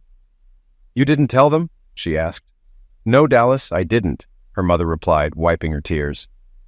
It's not their concern and doesn't relate to the accident. Your father wouldn't want that. Perhaps he'll mention something when they speak with him. We'll see then. The following days dragged on. Martin remained unconscious in the hospital, while Diana and Dallas stayed by his side as much as possible. They ensured he was never alone. Diana contacted Martin's employer to explain his absence without implying anything about self-destruction. The accident occurred on Saturday night, and signs of Martin awakening finally surfaced on Wednesday morning. By noon, his eyes had fluttered open, though he could only glance around. Diana, noticing his awakening, approached the bed to offer reassurance. Shortly after, a nurse rushed in upon seeing the alert on the monitors. Diana returned to her seat, allowing the nurse to attend to him. Soon, additional doctors arrived to assess Martin. Taking advantage of the moment, Diana stepped outside to call Dallas and inform her of her father's awakening. Receiving no answer, she left a voicemail. As most of the medical equipment was removed, it became evident that Martin's left arm was fractured, but being right-handed, this shouldn't pose a significant hindrance. His throat was irritated from the tube, so a whiteboard was provided for communication. After reading his message, the nurse sought confirmation, which Martin nodded to. The nurse promptly exited to confer with others while tests continued. Mrs. Miller, I regret to inform you that your husband has requested that you and your daughter not be permitted in his room, the nurse relayed. What? He's my husband. I have every right to be by his side, Diana protested. I understand, Mrs. Miller, but the patient's wishes take precedence. Let me speak with him. We'll sort this out, the nurse assured. Diana attempted to bypass the nurse, but was stopped. Frustrated, she resorted to shouting, Martin, please talk to me. What's going on? Mrs. Miller, please refrain from shouting. You're disturbing our other patients. You may wait outside if you prefer. However, if you attempt to enter the room or cause disruption, we'll have to ask you to leave the premises. Is that clear? The nurse warned. Yes, of course, Diana reluctantly acquiesced, realizing she had no other option. Dallas finally arrived at the hospital, finding her mother seated outside the room. Mom, why are you here? Dad forbade us from entering the room. Us? I get why he banned you, but why me? What's that about? And why did it take you so long to get here? I had just woken up when Bradley came by to check on me. We're kind of a thing. You chose to be with your boyfriend instead of being here for Dad. I'm sorry, Mom, but Dad was unconscious when I left, Dallas replied, her tone lacking remorse. It was really stressful and I needed to unwind. It helped. For what it's worth, you should call too when you get the chance." "I won't do that. Let's not discuss it now. It's disrespectful," Diana retorted, the irony not lost on Dallas, who couldn't help but chuckle. A knock on the door interrupted them, and a tall, attractive brunette entered. She was dressed professionally, but not in medical attire, though her badge identified her as hospital staff. "Good morning, Mr. Miller. I'm Dr. Lassiter, one of the hospital's mental health specialists. How are you feeling?" she greeted. "As well as can be expected, I suppose. It's been 9 days since the accident," Martin responded, now able to speak without the aid of a whiteboard. He inquired about his discharge date, but couldn't get a clear answer. "Nevertheless, the hospital asked me to speak with you. It's up to you. If you want to return home soon, I need to clear you for discharge," Dr. Lassiter explained. The psychiatrist responded with a quizzical smile. "Then let's get started," Dr. Lassiter said, pulling up a chair beside the bed and crossing her legs. It took her a few minutes to review the documents. "All right, so you were admitted a little over a week ago following an accident involving a tree collision. I also see that you've prohibited your wife and daughter from visiting you. I suspect there's a connection there," she remarked. "I see," Martin acknowledged. "She was unfaithful," he confessed. "Unfortunately, infidelity is not uncommon these days, although it rarely triggers such a response." "Is there more to this?" Dr. Lassiter inquired. Martin remained silent for several minutes, reluctant to discuss it, especially with an attractive woman. He wondered if there was a male psychiatrist he could speak with. Dr. Lassiter waited patiently, accustomed to such hesitance. Finally, Martin began. "I think I've been dealing with depression, although it was never officially diagnosed. I just felt down, whether due to something specific or just in general. And then there was the issue with my hardness, which started about a year after the previous accident." "Right. It's possible she was aware, perhaps even had access to your medical history. She may have been waiting for you to admit it," Dr. Lassiter remarked. "It wasn't even an accident. I was in the back seat. My boss was in the passenger seat and his boss was driving. We were rear-ended. There weren't any airbags or significant damage, but it caught me off guard. I banged my head on the seat in front of me. I reckon that's what caused it," Martin explained. "The report indicates you sustained a blow and a mild concussion. My medical team couldn't pinpoint the exact cause," Dr. Lassiter elaborated. "None of the medications worked. They conducted numerous tests, some repeatedly, and the most they could determine was that something occurred, resulting in damage to part of my brain. Consequently, I couldn't achieve hardness, which led to my wife growing dissatisfied with our bed life, prompting her to have an affair. This eventually wore me down, leading to the events of that evening." "Is that accurate?" Martin summarized. "In essence, yes," Dr. Lassiter confirmed. "How long passed before your wife's infidelity?" she inquired. "About 7 or 8 months, I believe. We attempted to address the issue through other means. Seeking assistance," Martin replied. "Yes, I understand the process, Mr. Miller. I've had carnal relations before," Dr. Lassiter responded. "Of course." "Sorry, I just feel a bit uncomfortable," Martin admitted. "No worries. Anyway, initially everything seemed all right, and we held out hope that my condition would improve. We even discussed spending entire weekends in bed enjoying ourselves. But alas, it never materialized. Eventually, it dragged on for so long that she decided to fulfill her needs elsewhere," Martin recounted. "Did she discuss this with you beforehand?" Dr. Lassiter inquired. "No, I found out when I came home from work early," Martin replied. "And not only was she with her lover, but my daughter and her boyfriend were there too," he added. "Did they engage in group activities?" Dr. Lassiter asked, a note of shock in her voice. "No, thankfully. Diana and Bill were in the bedroom while Dallas and Brad were in the living room. That's how I discovered my wife's infidelity, and my daughter was aware and seemingly approved," Martin explained.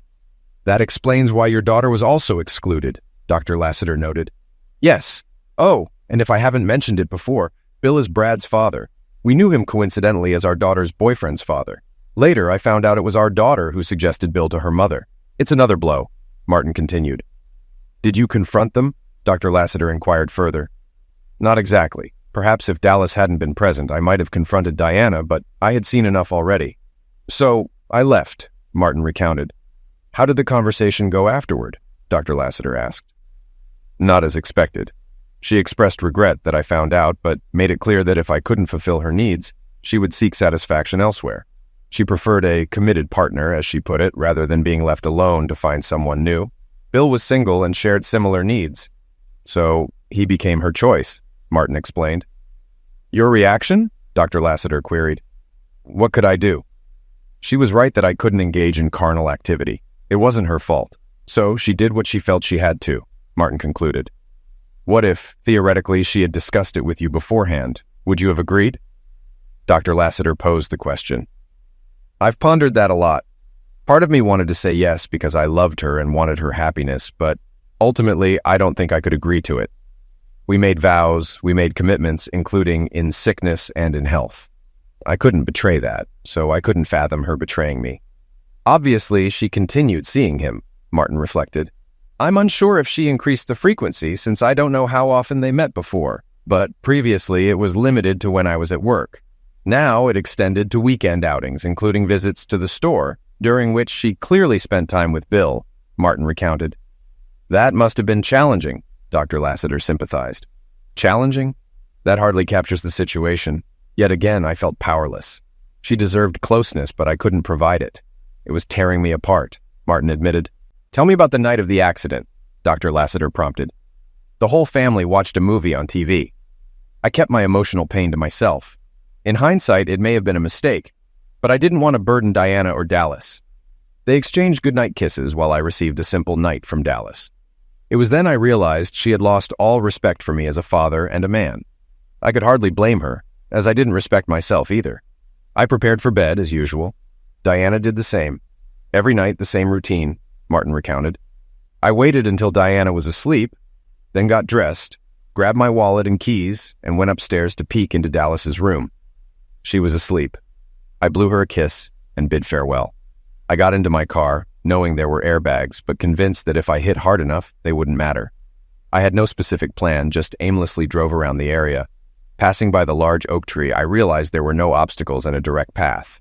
On a second pass, I headed straight towards it, Martin concluded, both he and Dr. Lassiter sitting in silence as they processed the harrowing tale. Finally, the doctor broke the silence. Mr. Miller, I want to express my gratitude for your openness and honesty. It's quite rare. I'll let you rest and reflect on what you've shared with me.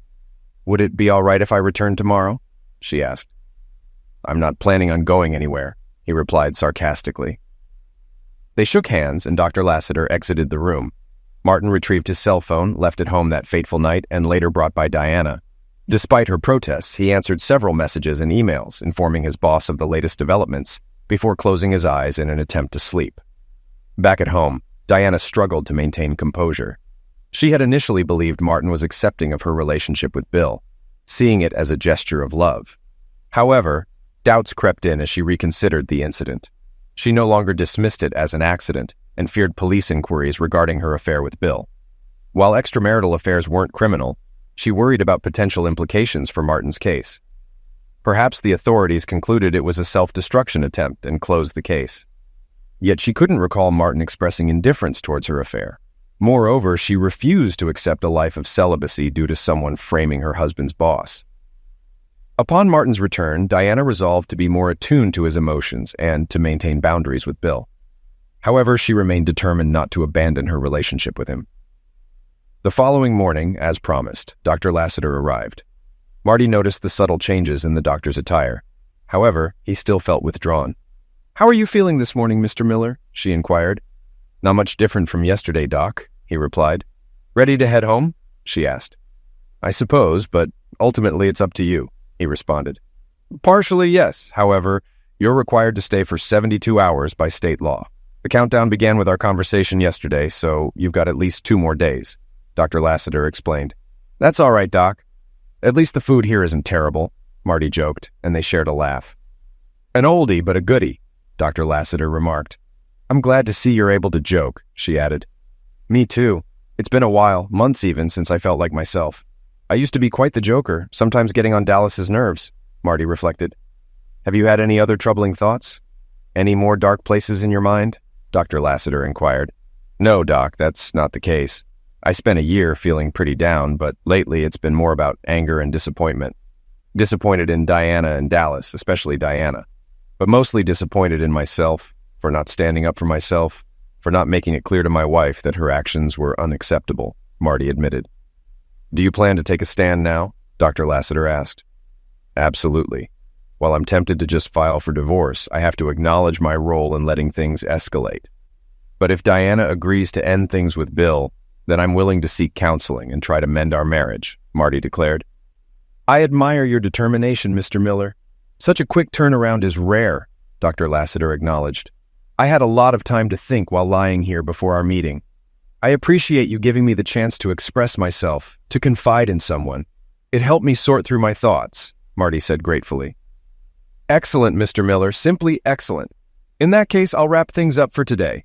I'll check in with you one last time tomorrow, but I see no reason why you can't be discharged as scheduled, Dr. Lassiter concluded.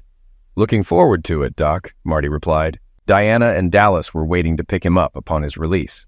If he aimed to initiate change, he needed to begin by behaving as though change were imminent. The airbags proved surprisingly effective, surpassing Marty's expectations. However, the worst aspect was the concussion, necessitating ample rest in a dimly lit room. With the TV off and soft music playing, his wife and daughter doted on him. Everything seemed fine until Diana mentioned the need for shopping. No, Marty responded calmly. What? Diana retorted, puzzled. Marty, there are items we require, including your healing creams. Make a list for Dallas. She can handle it, she insisted. Why drag me into this, Dad? Besides, I've made plans with Bradley, Dallas interjected.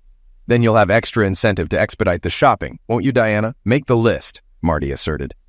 This is absurd, Martin. You can't just come home and upend everything. Dallas has prior plans and I'm going to the store. End of discussion, Diana protested. Do you take me for a fool, Diana? Marty challenged. Fool? No, Marty, never. Why would you say that? Diana responded. Do you think I'm oblivious to these shopping trips serving as a pretext to see Bill? I've never forgotten to return home with groceries, Marty asserted. Yes, and it's a convenient cover, but you've been away too long. Moreover, I can see it in you, in your eyes when you avoid mine, in your attire that seems off, in your makeup that's not quite right. It's always a bit different.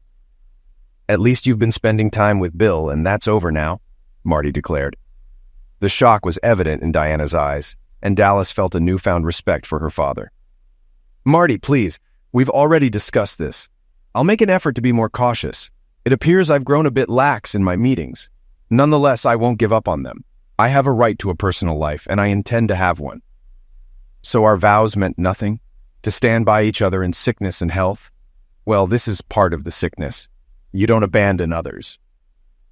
But you'll stop seeing Bill right away. We'll seek counseling to mend our marriage, or else I'll call a divorce lawyer on Monday, Marty declared firmly. You won't do this, Martin Miller. Don't you dare threaten me.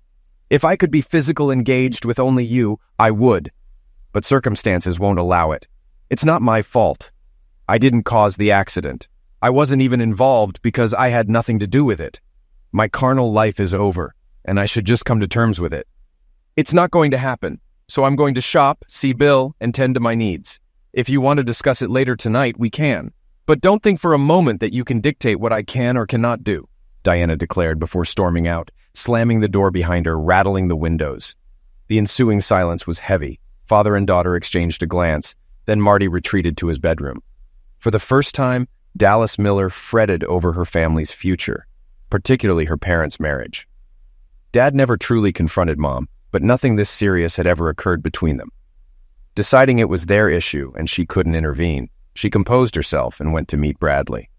Some part of Diana secretly hoped Marty wouldn't recover because she wasn't certain she could break things off with Bill. Bill was assertive. Bill was forceful. He didn't consider whether his actions suited her. He simply acted. As darkness fell, Dallas returned home to find her father resting in his room. A faint glow emanated from the bathroom, where the light was on and the door slightly ajar. She realized her father desired some illumination, but none of the room's lamps emitted such a subdued light. Dad? He remained facing away from her, but responded. Dallas, I'm sorry. This piqued his interest, prompting him to sit up in bed and turn to find his daughter quietly weeping in the doorway. What's wrong? He had ceased using the affectionate nicknames he once called her, after discovering she aided her mother in finding a partner, feeling unsure about it. Despite her tears now, he couldn't shake the feeling that it was all orchestrated. Dallas moved closer until she stood at the foot of the bed. I'm sorry for what I did. I just wanted to help Mom. She was so upset about what you went through and that you couldn't... Their eyes met briefly. Well, you know what I mean. and Bradley's dad had been going through a similar situation since Mrs. Coyle passed. Bradley says his dad always talks about how much he misses her, especially nearby. I thought they could support each other. I never thought about how it would affect you. Is that what you did that night? Marty was taken aback by his daughter's sudden confession. It might have been a ploy, but he had to take her words at face value. If he was fooled, hurt, deceived again, then so be it. Mostly, yeah. I guess I was pretty down because I couldn't... Well, you know. Father and daughter shared a fleeting smile. But it's over now, Dally. I won't let it happen again. I hope not. I need you. Are you going to divorce Mom? I haven't decided yet, honey, but unless she stops seeing Bill, I don't see any other outcome. But keep this between us. She needs to change because she wants to, not because she's forced to. Okay, Dad. I'll head upstairs. Oh, I broke up with Bradley tonight. Marty tried to suppress a smile. He hadn't particularly cared for the boy, so this news surprised him, especially considering Dallas seemed to have a crush on him or even be in love. Why? Marty inquired, intrigued by this development. Because, Dallas started, then paused to reflect. Because my dad once told me he wasn't good enough for me, and I finally realized he was right. I finally saw that my dad was right about a lot of things. A smile spread across Marty's face as he realized his daughter had matured significantly today. Dallas approached her father, embraced him, noting it was the first hug they'd shared in a long while. They pulled apart, exchanged smiles. Then Marty watched as Dallas quietly left the room, heading upstairs until he heard the click of her bedroom door. He heard Diana's cheerful voice as she locked her car. The warm feelings he had just experienced vanished instantly. He lay back down, closing his eyes. Shortly after, Diana entered the bedroom. She'd showered at Bill's, and Marty commented it was better for her to return smelling fresh rather than of lovemaking. "Could you lend a hand with the groceries, please? Did you get everything on the list?" Marty joked, taking a seat. "Yes, Marty. I said I was going grocery shopping, and I did." Marty unloaded the bags from the car onto the counter. He noticed there were no perishables. Glancing at the receipt, he saw she'd left the store almost 2 hours ago. "I went shopping first, then I visited Bill." Despite anticipating it, the sight before him still stung. After unpacking, Marty retreated to the bedroom, pondering whether it was worth reopening the conversation. It seemed futile. Diana had made her intentions clear, leaving him to consider his next move. Change was imperative. "Need to talk some more?" Diana inquired, her tone suggesting it might not be productive. "No, Diana, your stance is crystal clear." Her expression softened, revealing her love for him. He was her confidant, her favorite companion. She believed her pursuit of carnal fulfillment, given the circumstances, shouldn't pose an issue, hoping he'd eventually agree. With a nod, Diana headed to her closet, contemplating rekindling closeness with Marty, but not tonight. By the time she prepared for bed, Marty appeared to be asleep, or at least he put on a convincing act. The divorce proceedings were turbulent. Diana seethed with anger. When the papers arrived, Marty ensured they were delivered home, opting to be with Dallas. Taking up residence in the upstairs guest room next to Dallas's, Diana vehemently opposed the divorce. She retained a highly aggressive attorney who pursued every avenue, even attempting to declare him mentally unfit due to a supposed self-destruction attempt. Anticipating such tactics and believing it prudent, Marty commenced counseling the same week the legal proceedings began. The psychologist he consulted was renowned, and his testimony certifying Marty's mental stability swayed the judge. While the legal battle could have dragged on, Dallas intervened just as Diana seemed poised to escalate matters. Dallas firmly reminded her mother that her actions contradicted their family vows and obligations. Despite life's unfairness, she emphasized the importance of standing by her husband through thick and thin. Dallas warned that further resistance would irrevocably strain their mother-daughter relationship. Confronted with the prospect of losing both her husband and daughter, Diana relented, withdrawing her opposition to the divorce.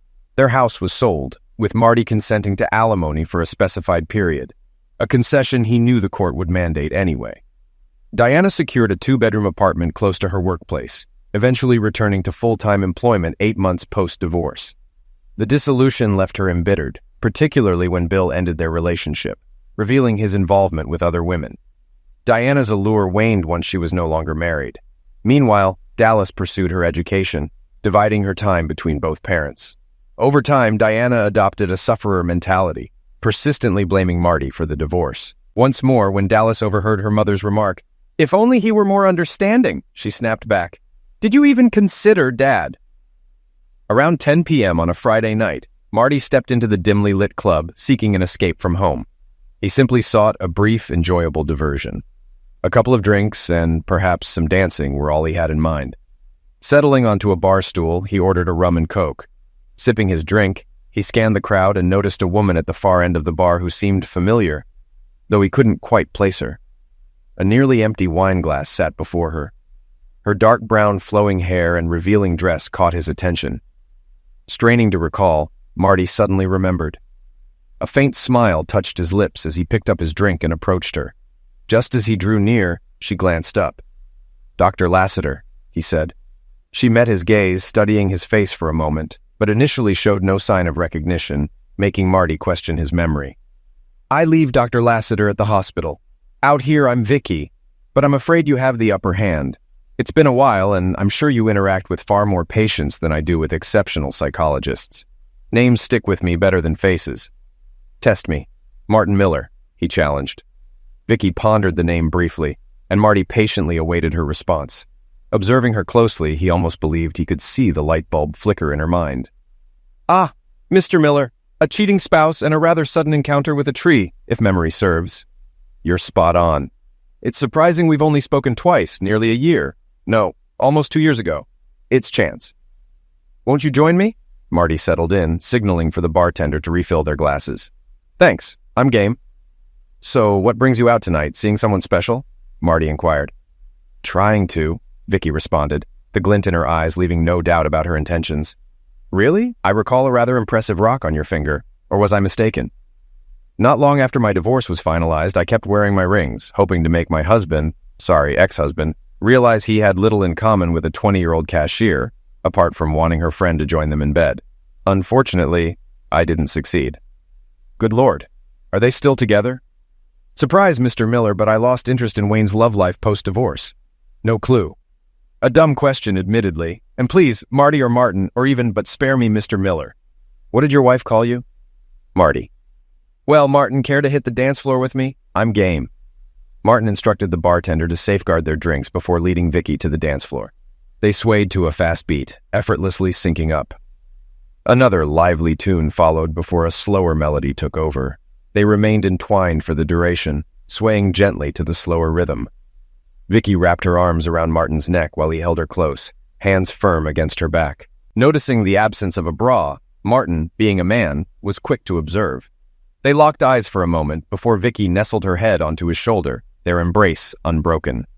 As the second song began, Martin found himself entranced by the soft, intoxicating presence of this woman. When the music faded, Vicky seized the opportunity of lowered volume to speak softly.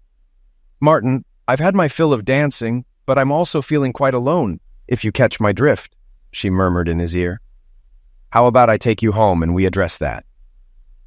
Martin grasped her hand and guided her back to the bar, settling the tab and informing the bartender they were finished. The lack of surprise from the bartender suggested Vicky had arrived by Uber. They made their way to Martin's car, and he drove them to his apartment. "Vicky, perhaps I should have asked earlier, but how much have you had to drink?" "I only had 1 glass of wine at the bar." "When you first arrived?" "Just making sure, because I don't take advantage of intoxicated women." "Don't fret, Martin." Arriving at his underground garage, they rode the elevator to his floor, Vicky clinging to him the entire time, stealing passionate kisses along the way.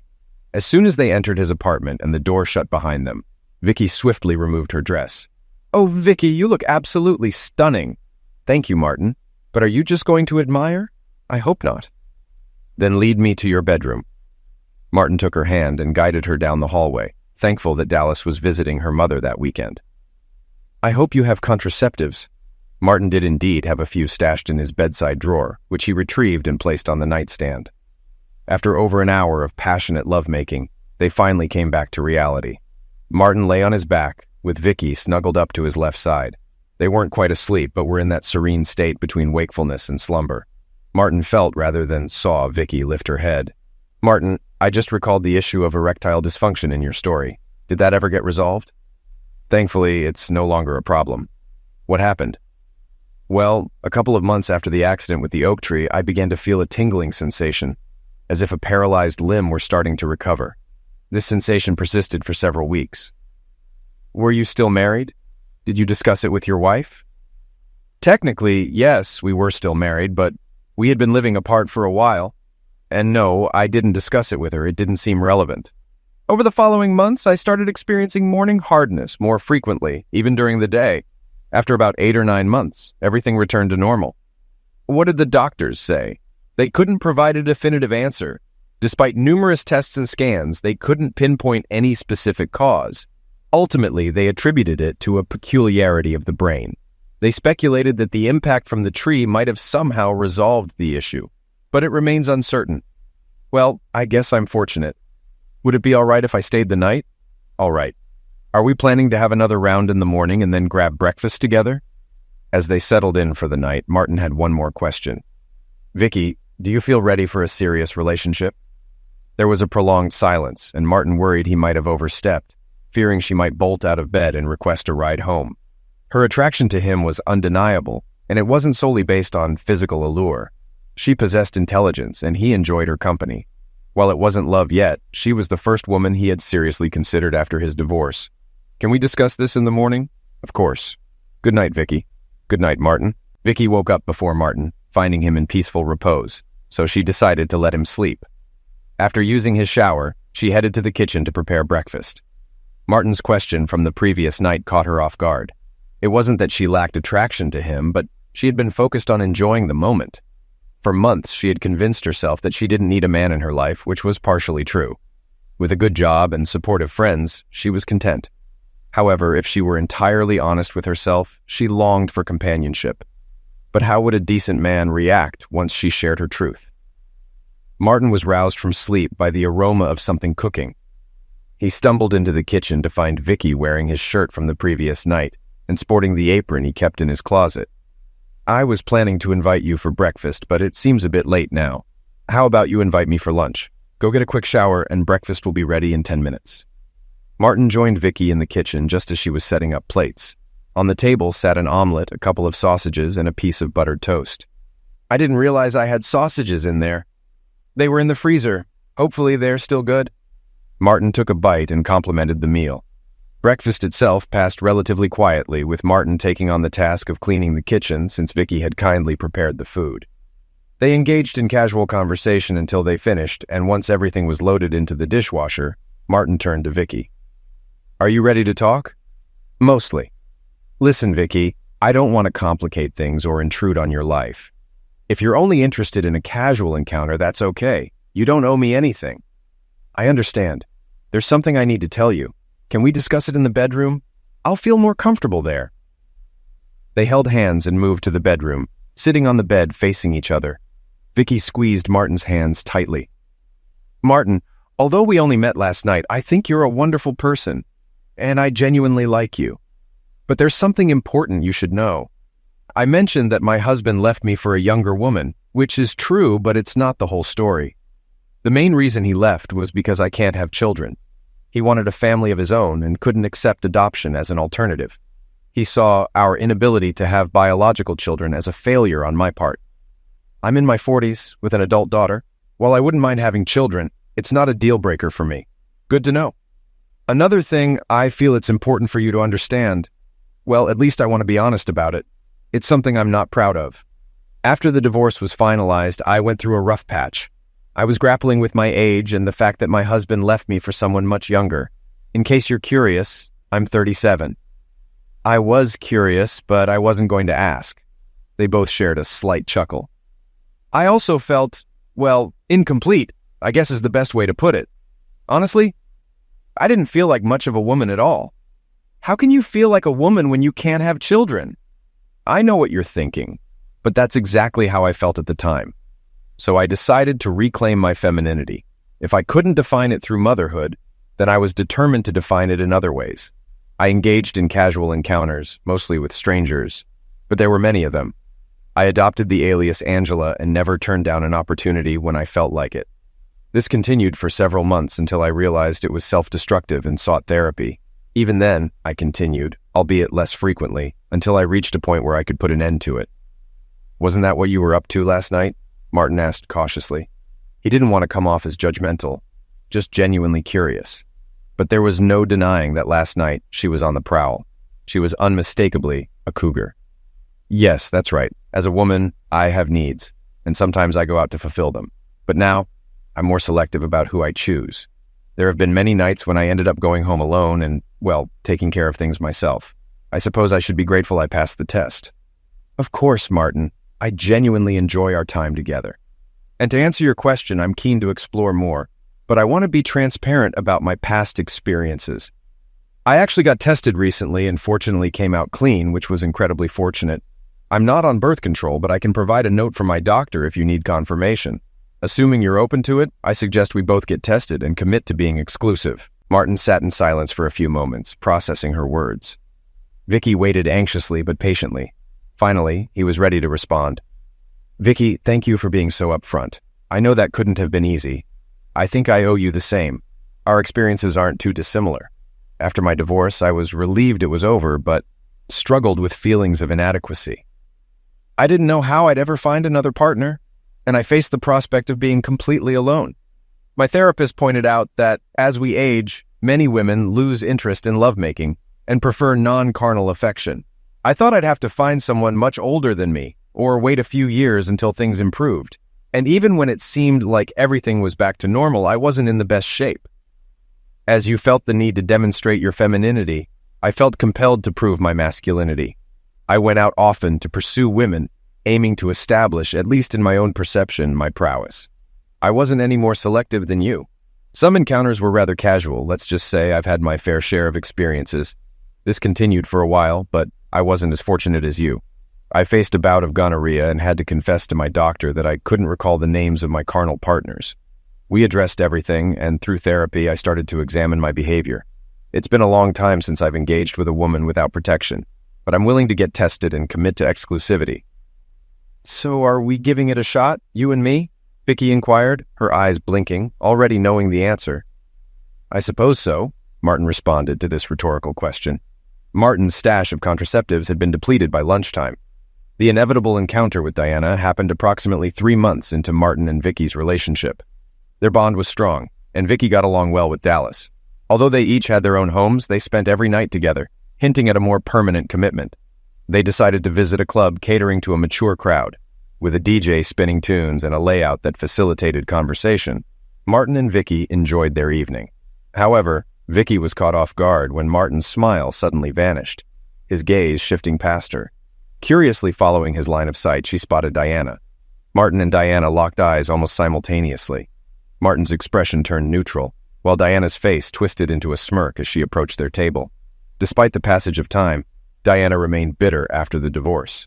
She still believed she hadn't done anything truly wrong, aside from perhaps lacking discretion. However, engaging in extramarital affairs due to her husband's shortcomings wasn't something she viewed as erroneous. As she neared the table, her intention was far from amicable. "Marty, how delightful to see you," Diana remarked with unmistakable sarcasm. "Diana, Vicky, this is my ex-wife, Diana," Martin introduced, though he would have preferred not to. "Pleased to meet you, Diana.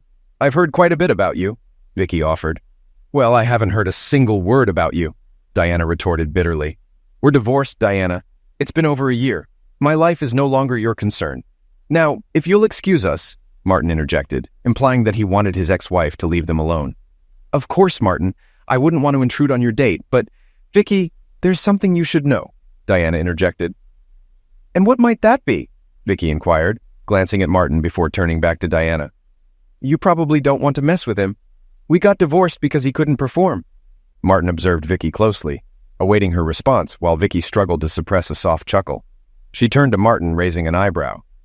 "Is that true? I don't recall you mentioning that." Martin simply shrugged, leaving it to Vicky to handle. Diana believed she had the upper hand, thinking she had disrupted Marty's relationship just as he had done with her and Bill. She relished the moment. However, her satisfaction was short-lived. Well, that's fortunate because if what I was writing last night wasn't aroused, then a real hardness would likely finish me off. Diana's smile vanished instantly. Vicky and Martin exchanged glances that subtly mocked Diana's feeble attempt to create a rift between them, leaving Diana looking perplexed. "Wait, what is she talking about?" Vicky asked. "Marty, you're not saying that everything's functioning now, are you?" Martin responded. It appears that during infrequent visits, Dallas didn't keep her mother updated on Martin's personal life, Vicky explained. Diana, you're still as sharp as ever, Martin added. Just like old times, Vicky chimed in. But how is this even possible? Did doctors find a cure? Diana pressed, growing more excited. Martin and Vicky remained silent, allowing Diana's agitation to escalate further. Come on, Marty, this issue ended our marriage. I think I deserve to know what was wrong, Diana insisted. The smile faded from Martin's face. Firstly, Diana, it was your actions that ended our marriage, not my condition. You made the choice to do what you did, not me. Secondly, you don't deserve to know anything. We're divorced, and my personal matters are just that, personal.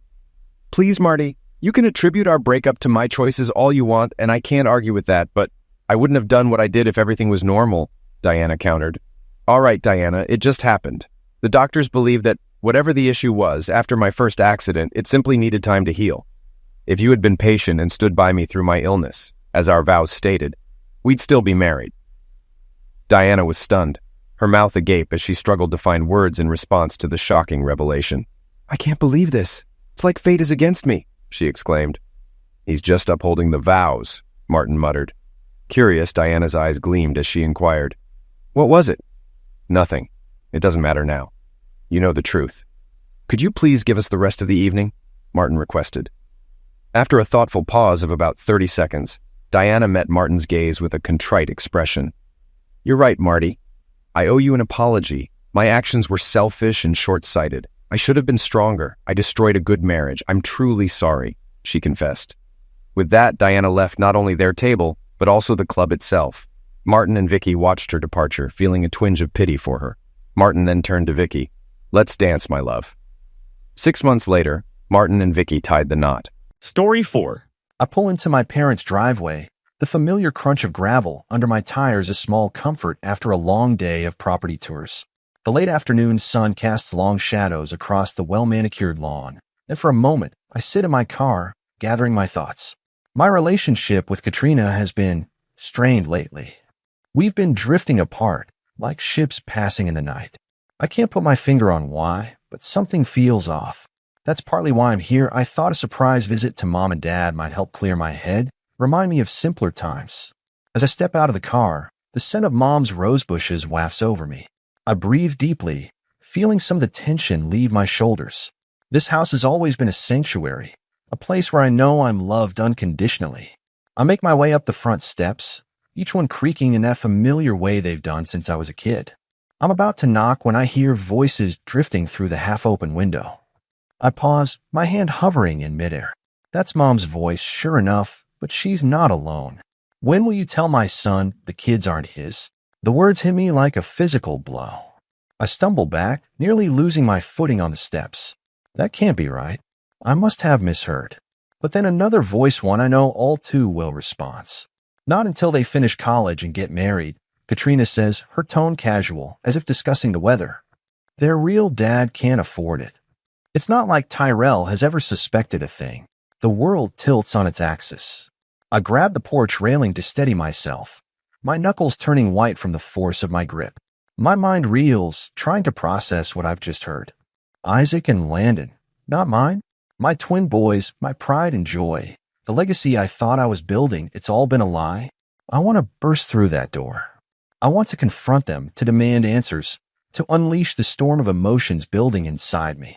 But some small, rational part of my brain holds me back. I can't face them. Not now. Not like this. Quietly, moving with a stealth I didn't know I possessed, I back away from the house.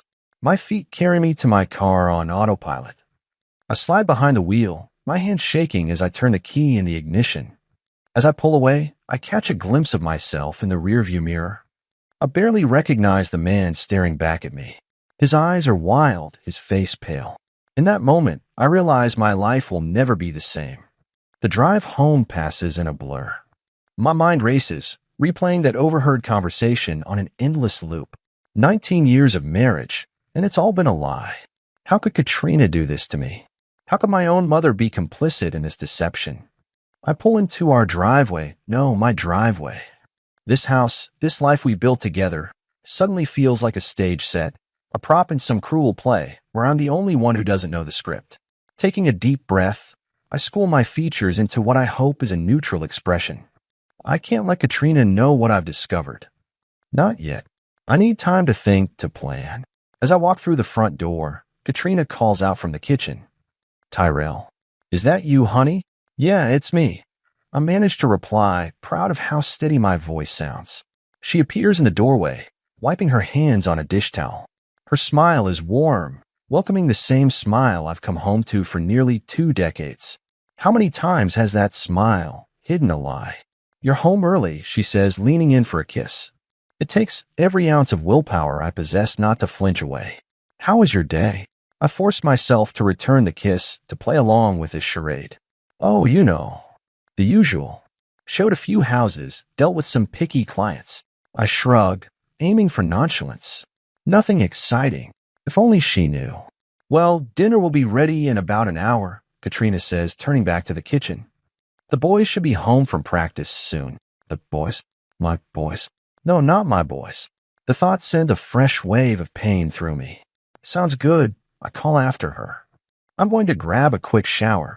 Once in the bathroom, I let the mask slip. I brace my hands against the sink, staring at my reflection in the mirror. The man looking back at me seems older, somehow.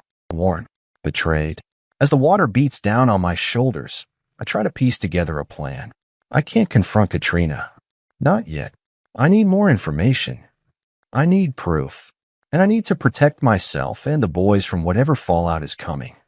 Over the next few weeks, I watch Katrina like hawk, studying her every move. I catalog each lie, each inconsistency. The unexplained trips that I'd always written off as innocent suddenly take on new meaning. The secret of phone calls. The way she always seemed just a little too close to Nathan, our family accountant. Nathan. The pieces start to fall into place. He's been a fixture in our lives for years, always ready with a joke or a helping hand. Now I see his friendliness for what it really was, a cover for his affair with my wife. I hire a private investigator, John Marcus, to dig deeper. I tell him I need absolute discretion. He nods, his eyes understanding. I wonder how many other men like me he's helped, how many other lives he's seen unravel. While I wait for Marcus to do his work, I start preparing for, what? I'm not sure yet. An escape? Confrontation. All I know is that I need options. I begin liquidating assets, moving money around. I research ways to disappear, to start over somewhere new. Through it all, I maintain my facade. I go to work, I come home, I play the role of loving husband and father. But inside, I'm dying.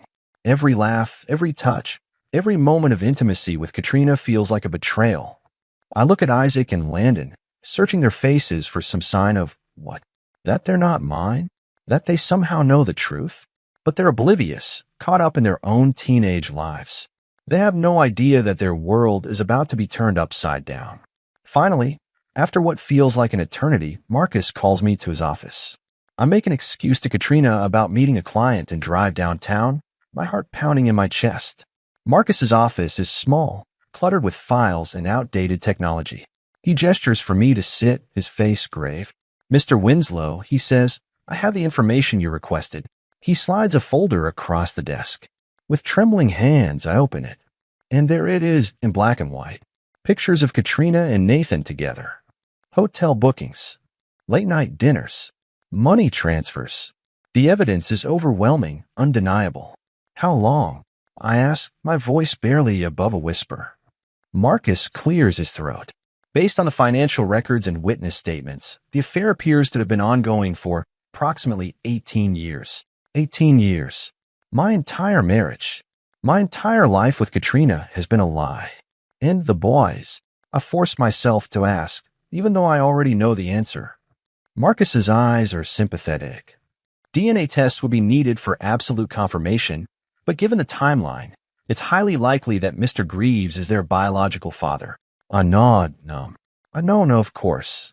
But hearing it confirmed, seeing the evidence laid out before me, it makes it real in a way it hadn't been before. What do you want to do, Mr. Winslow? Marcus asks gently. What do I want to do? I want to scream. I want to rage. I want to confront Katrina and my mother and Nathan and demand answers. I want to know why. Why they did this to me, why they let me live a lie for so long.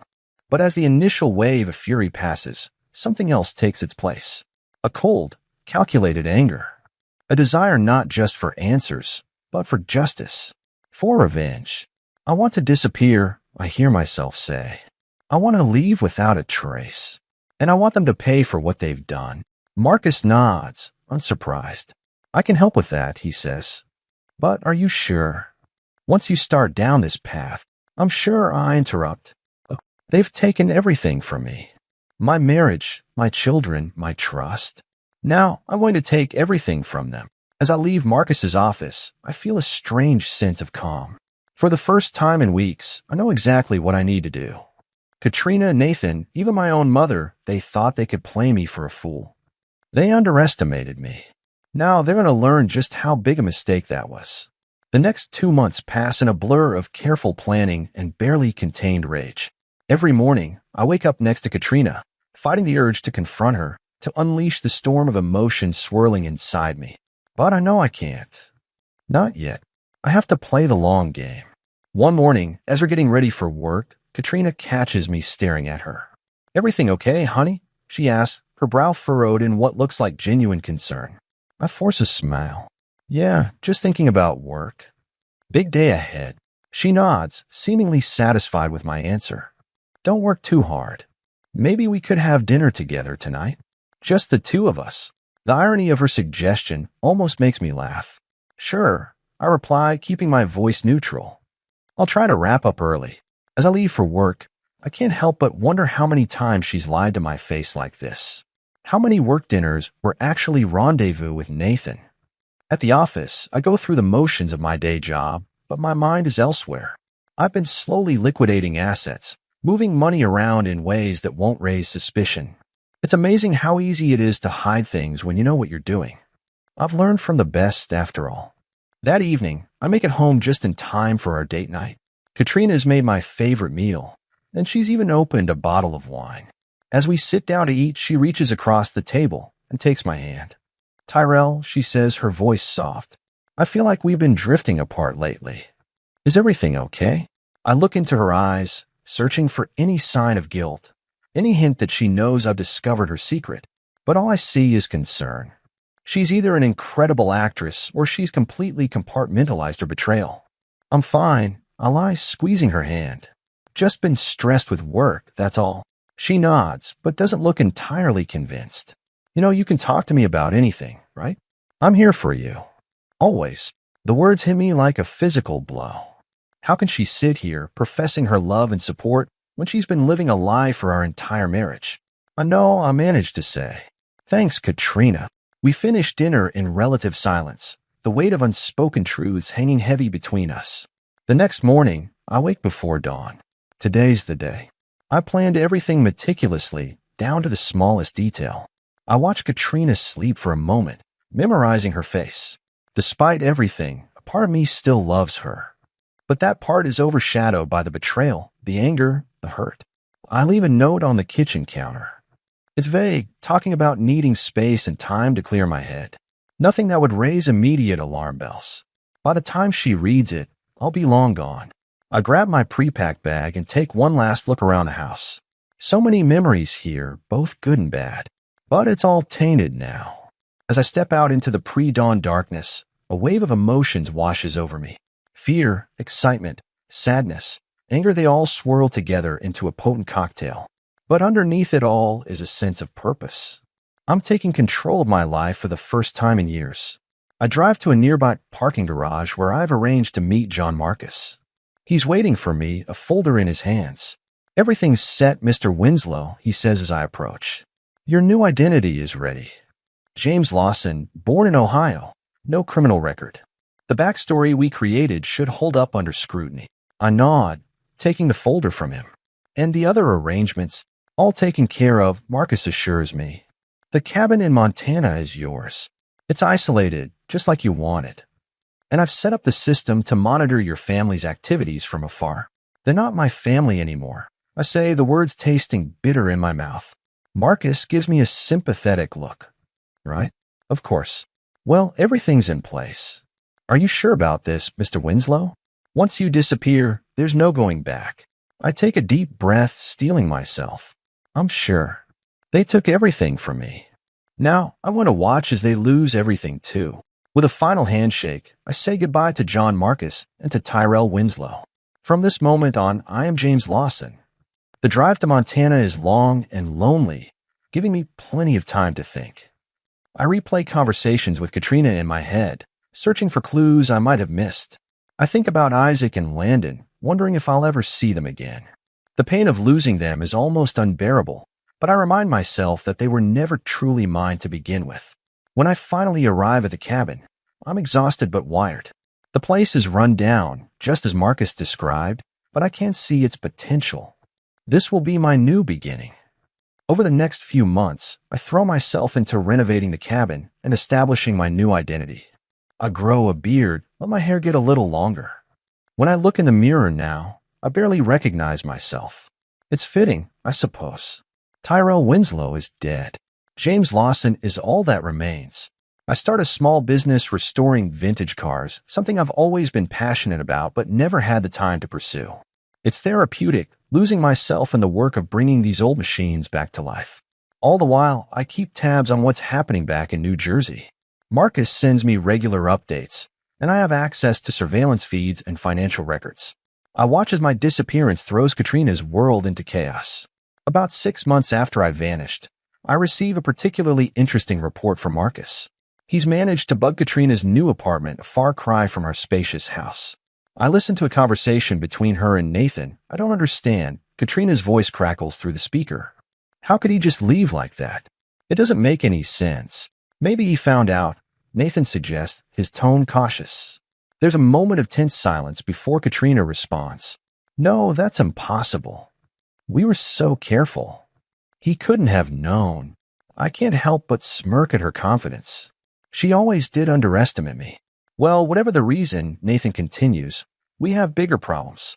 The bank called again about the mortgage. Without Tyrell's income. I know, Katrina snaps. What about you? Can't you help more? Nathan's laugh is bitter. Katrina, I'm an accountant, not a real estate tycoon. I can't support you and the boys on my salary. Besides, we never agreed to this. I thought we had an arrangement. An arrangement? Katrina's voice rises. Is that all this was to you? An arrangement. I turn off the feed, unable to listen anymore. Part of me feels a twisted satisfaction at their distress, but mostly I just feel empty. As the months turn into years, I watch from afar as Katrina's life continues to unravel. The house is foreclosed on. Isaac and Landon, now in college, grow increasingly distant from their mother. I can see the strain on their faces in the surveillance photos Marcus sends me.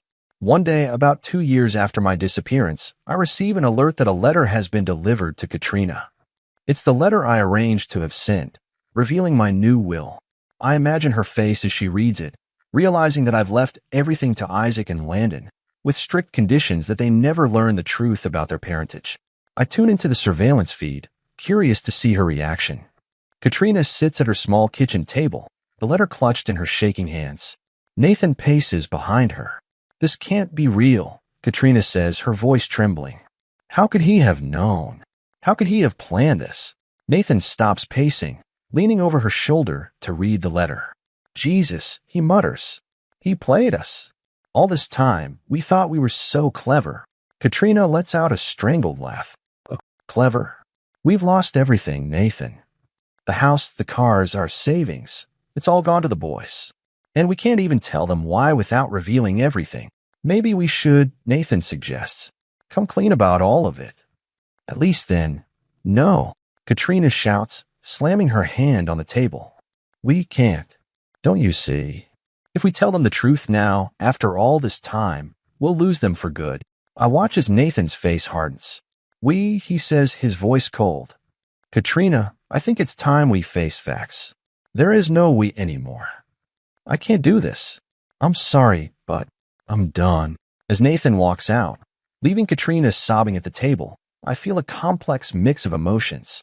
There's satisfaction, yes, at seeing my plan come to fruition. But there's also a profound sadness. This woman, who I once loved more than anything in the world, has lost everything. And for what? A lie she couldn't maintain. I turn off the feed and step outside my cabin. The Montana air is crisp and clean, so different from the New Jersey suburbs I left behind.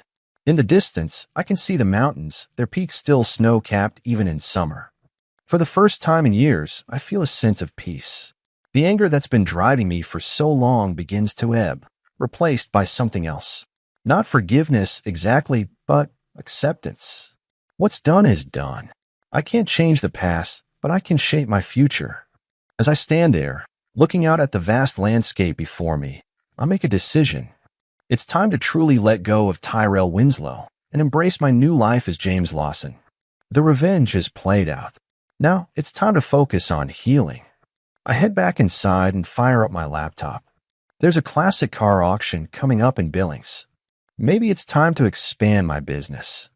As I scroll through the listings, I feel a spark of excitement. For the first time in a long time, I'm looking forward to the future.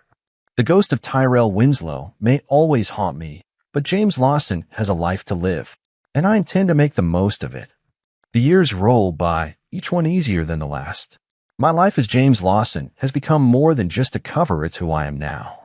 The small vintage car restoration business I started has grown, attracting clients from all over Montana and beyond. There's a satisfaction in bringing these old machines back to life that I never found in real estate. One crisp fall morning, I'm elbow deep in the engine of a '67 Mustang when my phone buzzes. It's an alert from the system I set up to monitor Katrina's life. I hesitate for a moment before checking it. These days, I rarely look at the updates. The need for revenge has faded, replaced by a weary sort of pity. But something tells me this alert is different. I wipe my hands on a rag and pull out my phone. What I see makes my breath catch in my throat. It's a news article about a college football game. And there, beaming at the camera, are Isaac and Landon. They're in their jerseys, clearly having just won a big game. The caption reads, "Winslow Twins lead state to victory in championship game." I stare at the image, drinking in every detail of their faces. They've grown so much. Men now, not the boys I left behind. Pride swells in my chest, followed quickly by a sharp pang of loss. I may not be their biological father, but I raised them. I love them. I still do. For a moment, I consider reaching out to them. But what would I say? How can I explain my disappearance without revealing the ugly truth about their mother's betrayal? No, it's better this way. They have their whole lives ahead of them, unshadowed by the mistakes of the past. I'm pulled from my thoughts by a knock at the garage door. It's Sarah, my assistant. "Hey, boss," she calls out. "Got a customer here asking about that Chevy you just finished." I clear my throat, pushing down the emotions stirred up by the photo. "Be right there," I reply, slipping my phone back into my pocket. As I head to the office, I remind myself that this is my life now. James Lawson doesn't have twin sons playing college football. He has a thriving business and a community that respects him. It has to be enough. The next few weeks pass in a blur of work and small-town life. I throw myself into a challenging restoration project, grateful for the distraction. But thoughts of Isaac and Landon linger at the edges of my mind. One evening, as I'm locking up the garage, my phone buzzes again. Another alert. This time, it's an email notification. The sender's name makes my heart skip a beat. Katrina Winslow. I debate ignoring it, but curiosity gets the better of me. I open the email. "Terrell, I don't know if you'll ever read this. I don't even know if you're alive. But I need to say this, even if it's just shouting into the void. I'm sorry. I know those words can't begin to cover the hurt I've caused, but they're all I have. I've lost everything: our home, our life together, even my relationship with the boys. They barely speak to me now. I don't expect forgiveness. I don't deserve it. But I want you to know that I understand now the weight of what I did. The lie I lived for so long. It's crushing me. If you're out there, if you're reading this, I hope you found peace. I hope you're happy wherever you are. I'm sorry. Katrina." I read the email 3 times, my emotions a tangled mess. Part of me wants to delete it to maintain the distance I've worked so hard to create. But another part, a part one thought I'd buried long ago, aches at the pain in her words. Before I can overthink it, I hit reply. "I'm alive. I'm okay. That's all you need to know." I send it before I can change my mind. It's more than she deserves, perhaps, but I realize I needed that closure too. Weeks pass and life goes on. I don't hear from Katrina again, which is for the best. But something has shifted inside me. The last vestiges of bitterness begin to fade, replaced by a cautious hope for the future. One Saturday morning, I'm at the local diner having breakfast when I overhear a conversation at the next table. "Did you see the game last night?" one man asks his friend. "Those Winslow boys are something else. Gonna go pro for sure." I freeze, my coffee cup halfway to my lips. His friend nods enthusiastically. "Oh yeah, they're the real deal. Shame about their dad, though. Heard he up and disappeared years ago. Can you imagine missing out on seeing your kids become stars like that?" I set down my cup, my appetite gone. They have no idea how close they are to the truth, or how much their casual conversation is affecting the man sitting just a few feet away. As I leave the diner, my mind is racing. I've spent years convincing myself that staying away was the right thing to do. But hearing strangers talk about Isaac and Landon, about the father who abandoned them, it shakes me. Back at my cabin, I pace restlessly. For the first time in years, I feel the pull of my old life. Not to go back exactly, but to, what? Make amends? Explain myself? I fire up my laptop and start searching. It doesn't take long to find recent photos of the boys. They're the talk of the college football world, after all. As I scroll through image after image, I feel a mix of pride and heartache. That's when I see it. A photo of Isaac and Landon at a post-game press conference. And there, in the background, barely visible but unmistakable, is Katrina. She looks older, worn down by life, but she's there, supporting Arnaud, her sons. Something inside me breaks. All these years, I've been holding on to my anger, my hurt. But looking at that photo, I realize that while I've been hiding in Montana, life has gone on without me. Isaac and Landon have grown into men. Katrina, for all her faults, has been there for them. And what have I done? Nursed my wounds and plotted my revenge. In that moment, I make a decision. It's time to stop hiding. Not to go back, not to reclaim my old life, but to, what? I'm not sure yet. But I know I can't keep living as a ghost. The next morning, I call a meeting with my staff at the garage. I've got some news. I tell them, my heart pounding. I'm going to be taking a leave of absence. Personal matters I need to sort out. Sarah, my assistant, looks concerned. "Everything okay, boss? You're not sick or anything, are you?" I shake my head, managing a small smile. "No, nothing like that. Just family stuff I've been putting off for too long." As I wrap up the meeting and start making arrangements, I feel a mix of terror and exhilaration. I have no idea how this is going to play out, but I know it's something I have to do. A week later, I find myself back in New Jersey. I'm staying at a small motel, not far from where Katrina's living now. I've traded my beard for a neatly trimmed goatee, and my hair is shorter than I've worn it in years. I look more like my old self than I have in a long time, but I don't feel like Tyrell Winslow anymore. I spend the first day just driving around, reacquainting myself with the area. So much has changed, and yet so much remains the same.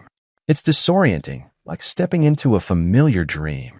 On the second day, I work up the courage to drive by Katrina's apartment. It's a modest place, nothing like our old house. As I sit in my rental car across the street, I see her come out to get the mail. She looks older, of course, but there's a dignity to her bearing that surprises me. I'm about to drive away when I see another car pull up. It's Isaac. My heart leaps into my throat as I watch him get out and greet his mother. They talk for a moment, then head inside together. Before I can think better of it, I'm out of my car and walking towards the building. I have no plan, no idea what I'm going to say. But I know I can't leave without at least trying to make things right. I'm halfway up the walk when the door opens again. Isaac comes out, laughing at something. And then he sees me. The laughter dies on his lips, replaced by shock and then anger. "Dad," he says, his voice a mix of disbelief and fury. I stop in my tracks, suddenly at a loss for words. "Isaac," I manage to say. I can explain." But before I can say anything else, Katrina appears in the doorway. Her eyes widen as she sees me, her hand flying to her mouth. "Tyrell," she whispers. "Is it really you?"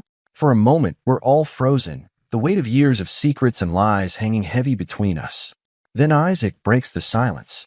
"Where the hell have you been?" he demands, taking a step towards me. "Do you have any idea what you did to us? To Mom? To Landon and me?" I hold up my hands, placating. I know you're angry. You have every right to be. But please just let me explain. Katrina puts a hand on Isaac's arm. Let's go inside, she says softly. We shouldn't do this out here. Isaac looks like he wants to argue, but after a moment he nods stiffly. Katrina looks at me, a question in her eyes. I nod, following them into the apartment. The next few hours are some of the hardest of my life. I tell them everything overhearing Katrina's conversation with my mother, hiring the private investigator, my plan for revenge. I leave nothing out, not even the part about monitoring their lives from afar. Katrina listens in silence, tears streaming down her face. Isaac paces the room, his emotions shifting between anger, hurt, and confusion. When I finish, the silence is deafening. Finally, Katrina speaks. I'm so sorry, Tyrell, she says, her voice barely above a whisper. What I did, there's no excuse. But disappearing like that, do you have any idea what it did to the boys? I shake my head, the full weight of my actions hitting me. I thought I was protecting them, I say. I don't know what I thought. I was so angry, so hurt. I wasn't thinking clearly. Isaac stops pacing and faces me. You could have told us, he says. We were old enough to understand. Instead, you just vanished. Do you know how many nights I lay awake, wondering if you were dead in a ditch somewhere? How many times Landon and I search for you online, hoping for some clue? His words are like physical blows. I slump in my chair, the magnitude of my mistakes overwhelming me. You're right, I say. I handled it all wrong. I was so focused on hurting your mother that I didn't stop to think about how it would affect you and Landon. I'm sorry. I know that's not enough, but I'm sorry. We talk for hours, hashing out years of pain and misunderstanding. It's not easy. There are moments when I think Isaac might throw me out, moments when Katrina can't stop crying. But slowly, painfully, we begin to find a way forward. As the sun sets, casting long shadows across the small living room, Isaac stands up. I need to process all this, he says. And I need to talk to Landon. He deserves to hear this from me, not over the phone. I nod, understanding. Of course. I'd like to see him too, when he's ready. If he's willing. Isaac looks at me for a long moment, then nods. I'll talk to him. That's all I can promise for now. After Isaac leaves, Katrina and I sit in silence for a while. There's so much left unsaid between us, so much hurt on both sides. But there's also a sense of relief. The truth is out for better or worse. What happens now? Katrina asks finally. I shake my head. I don't know. I can't undo what I did, and I can't go back to being Tyrell Winslow. But maybe we can find a way to move forward. All of us. She nods slowly. I like that. The boys, they need their father. Even if things can never be the same, as I leave Katrina's apartment that night, I feel lighter than I have in years. Not because everything is fixed, far from it. There's still so much to work through, so many bridges to rebuild. But for the first time in a long time, I feel hope. I check into my motel, my mind reeling from the day's events. As I'm about to turn in for the night, my phone buzzes. It's a text from Isaac. Talk to Landon. He wants to meet tomorrow. Noon at the park where we used to play catch. If you're still around. I smile, feeling a mix of nervousness and anticipation. I'll be there, I text back. As I lay in bed that night, I think about the path that led me here. The hurt, the anger, the years of hiding. And I realize that while I can't change the past, I can shape the future. It won't be easy, and it won't be perfect. But it's a chance to be part of my son's lives again, to make amends for my mistakes. Tomorrow, I'll meet my sons as James Lawson, the man I've become. And maybe, just maybe, we can start to build something new together. I drift off to sleep, feeling a sense of peace I haven't known in years. The vanishing is over. It's time to reappear.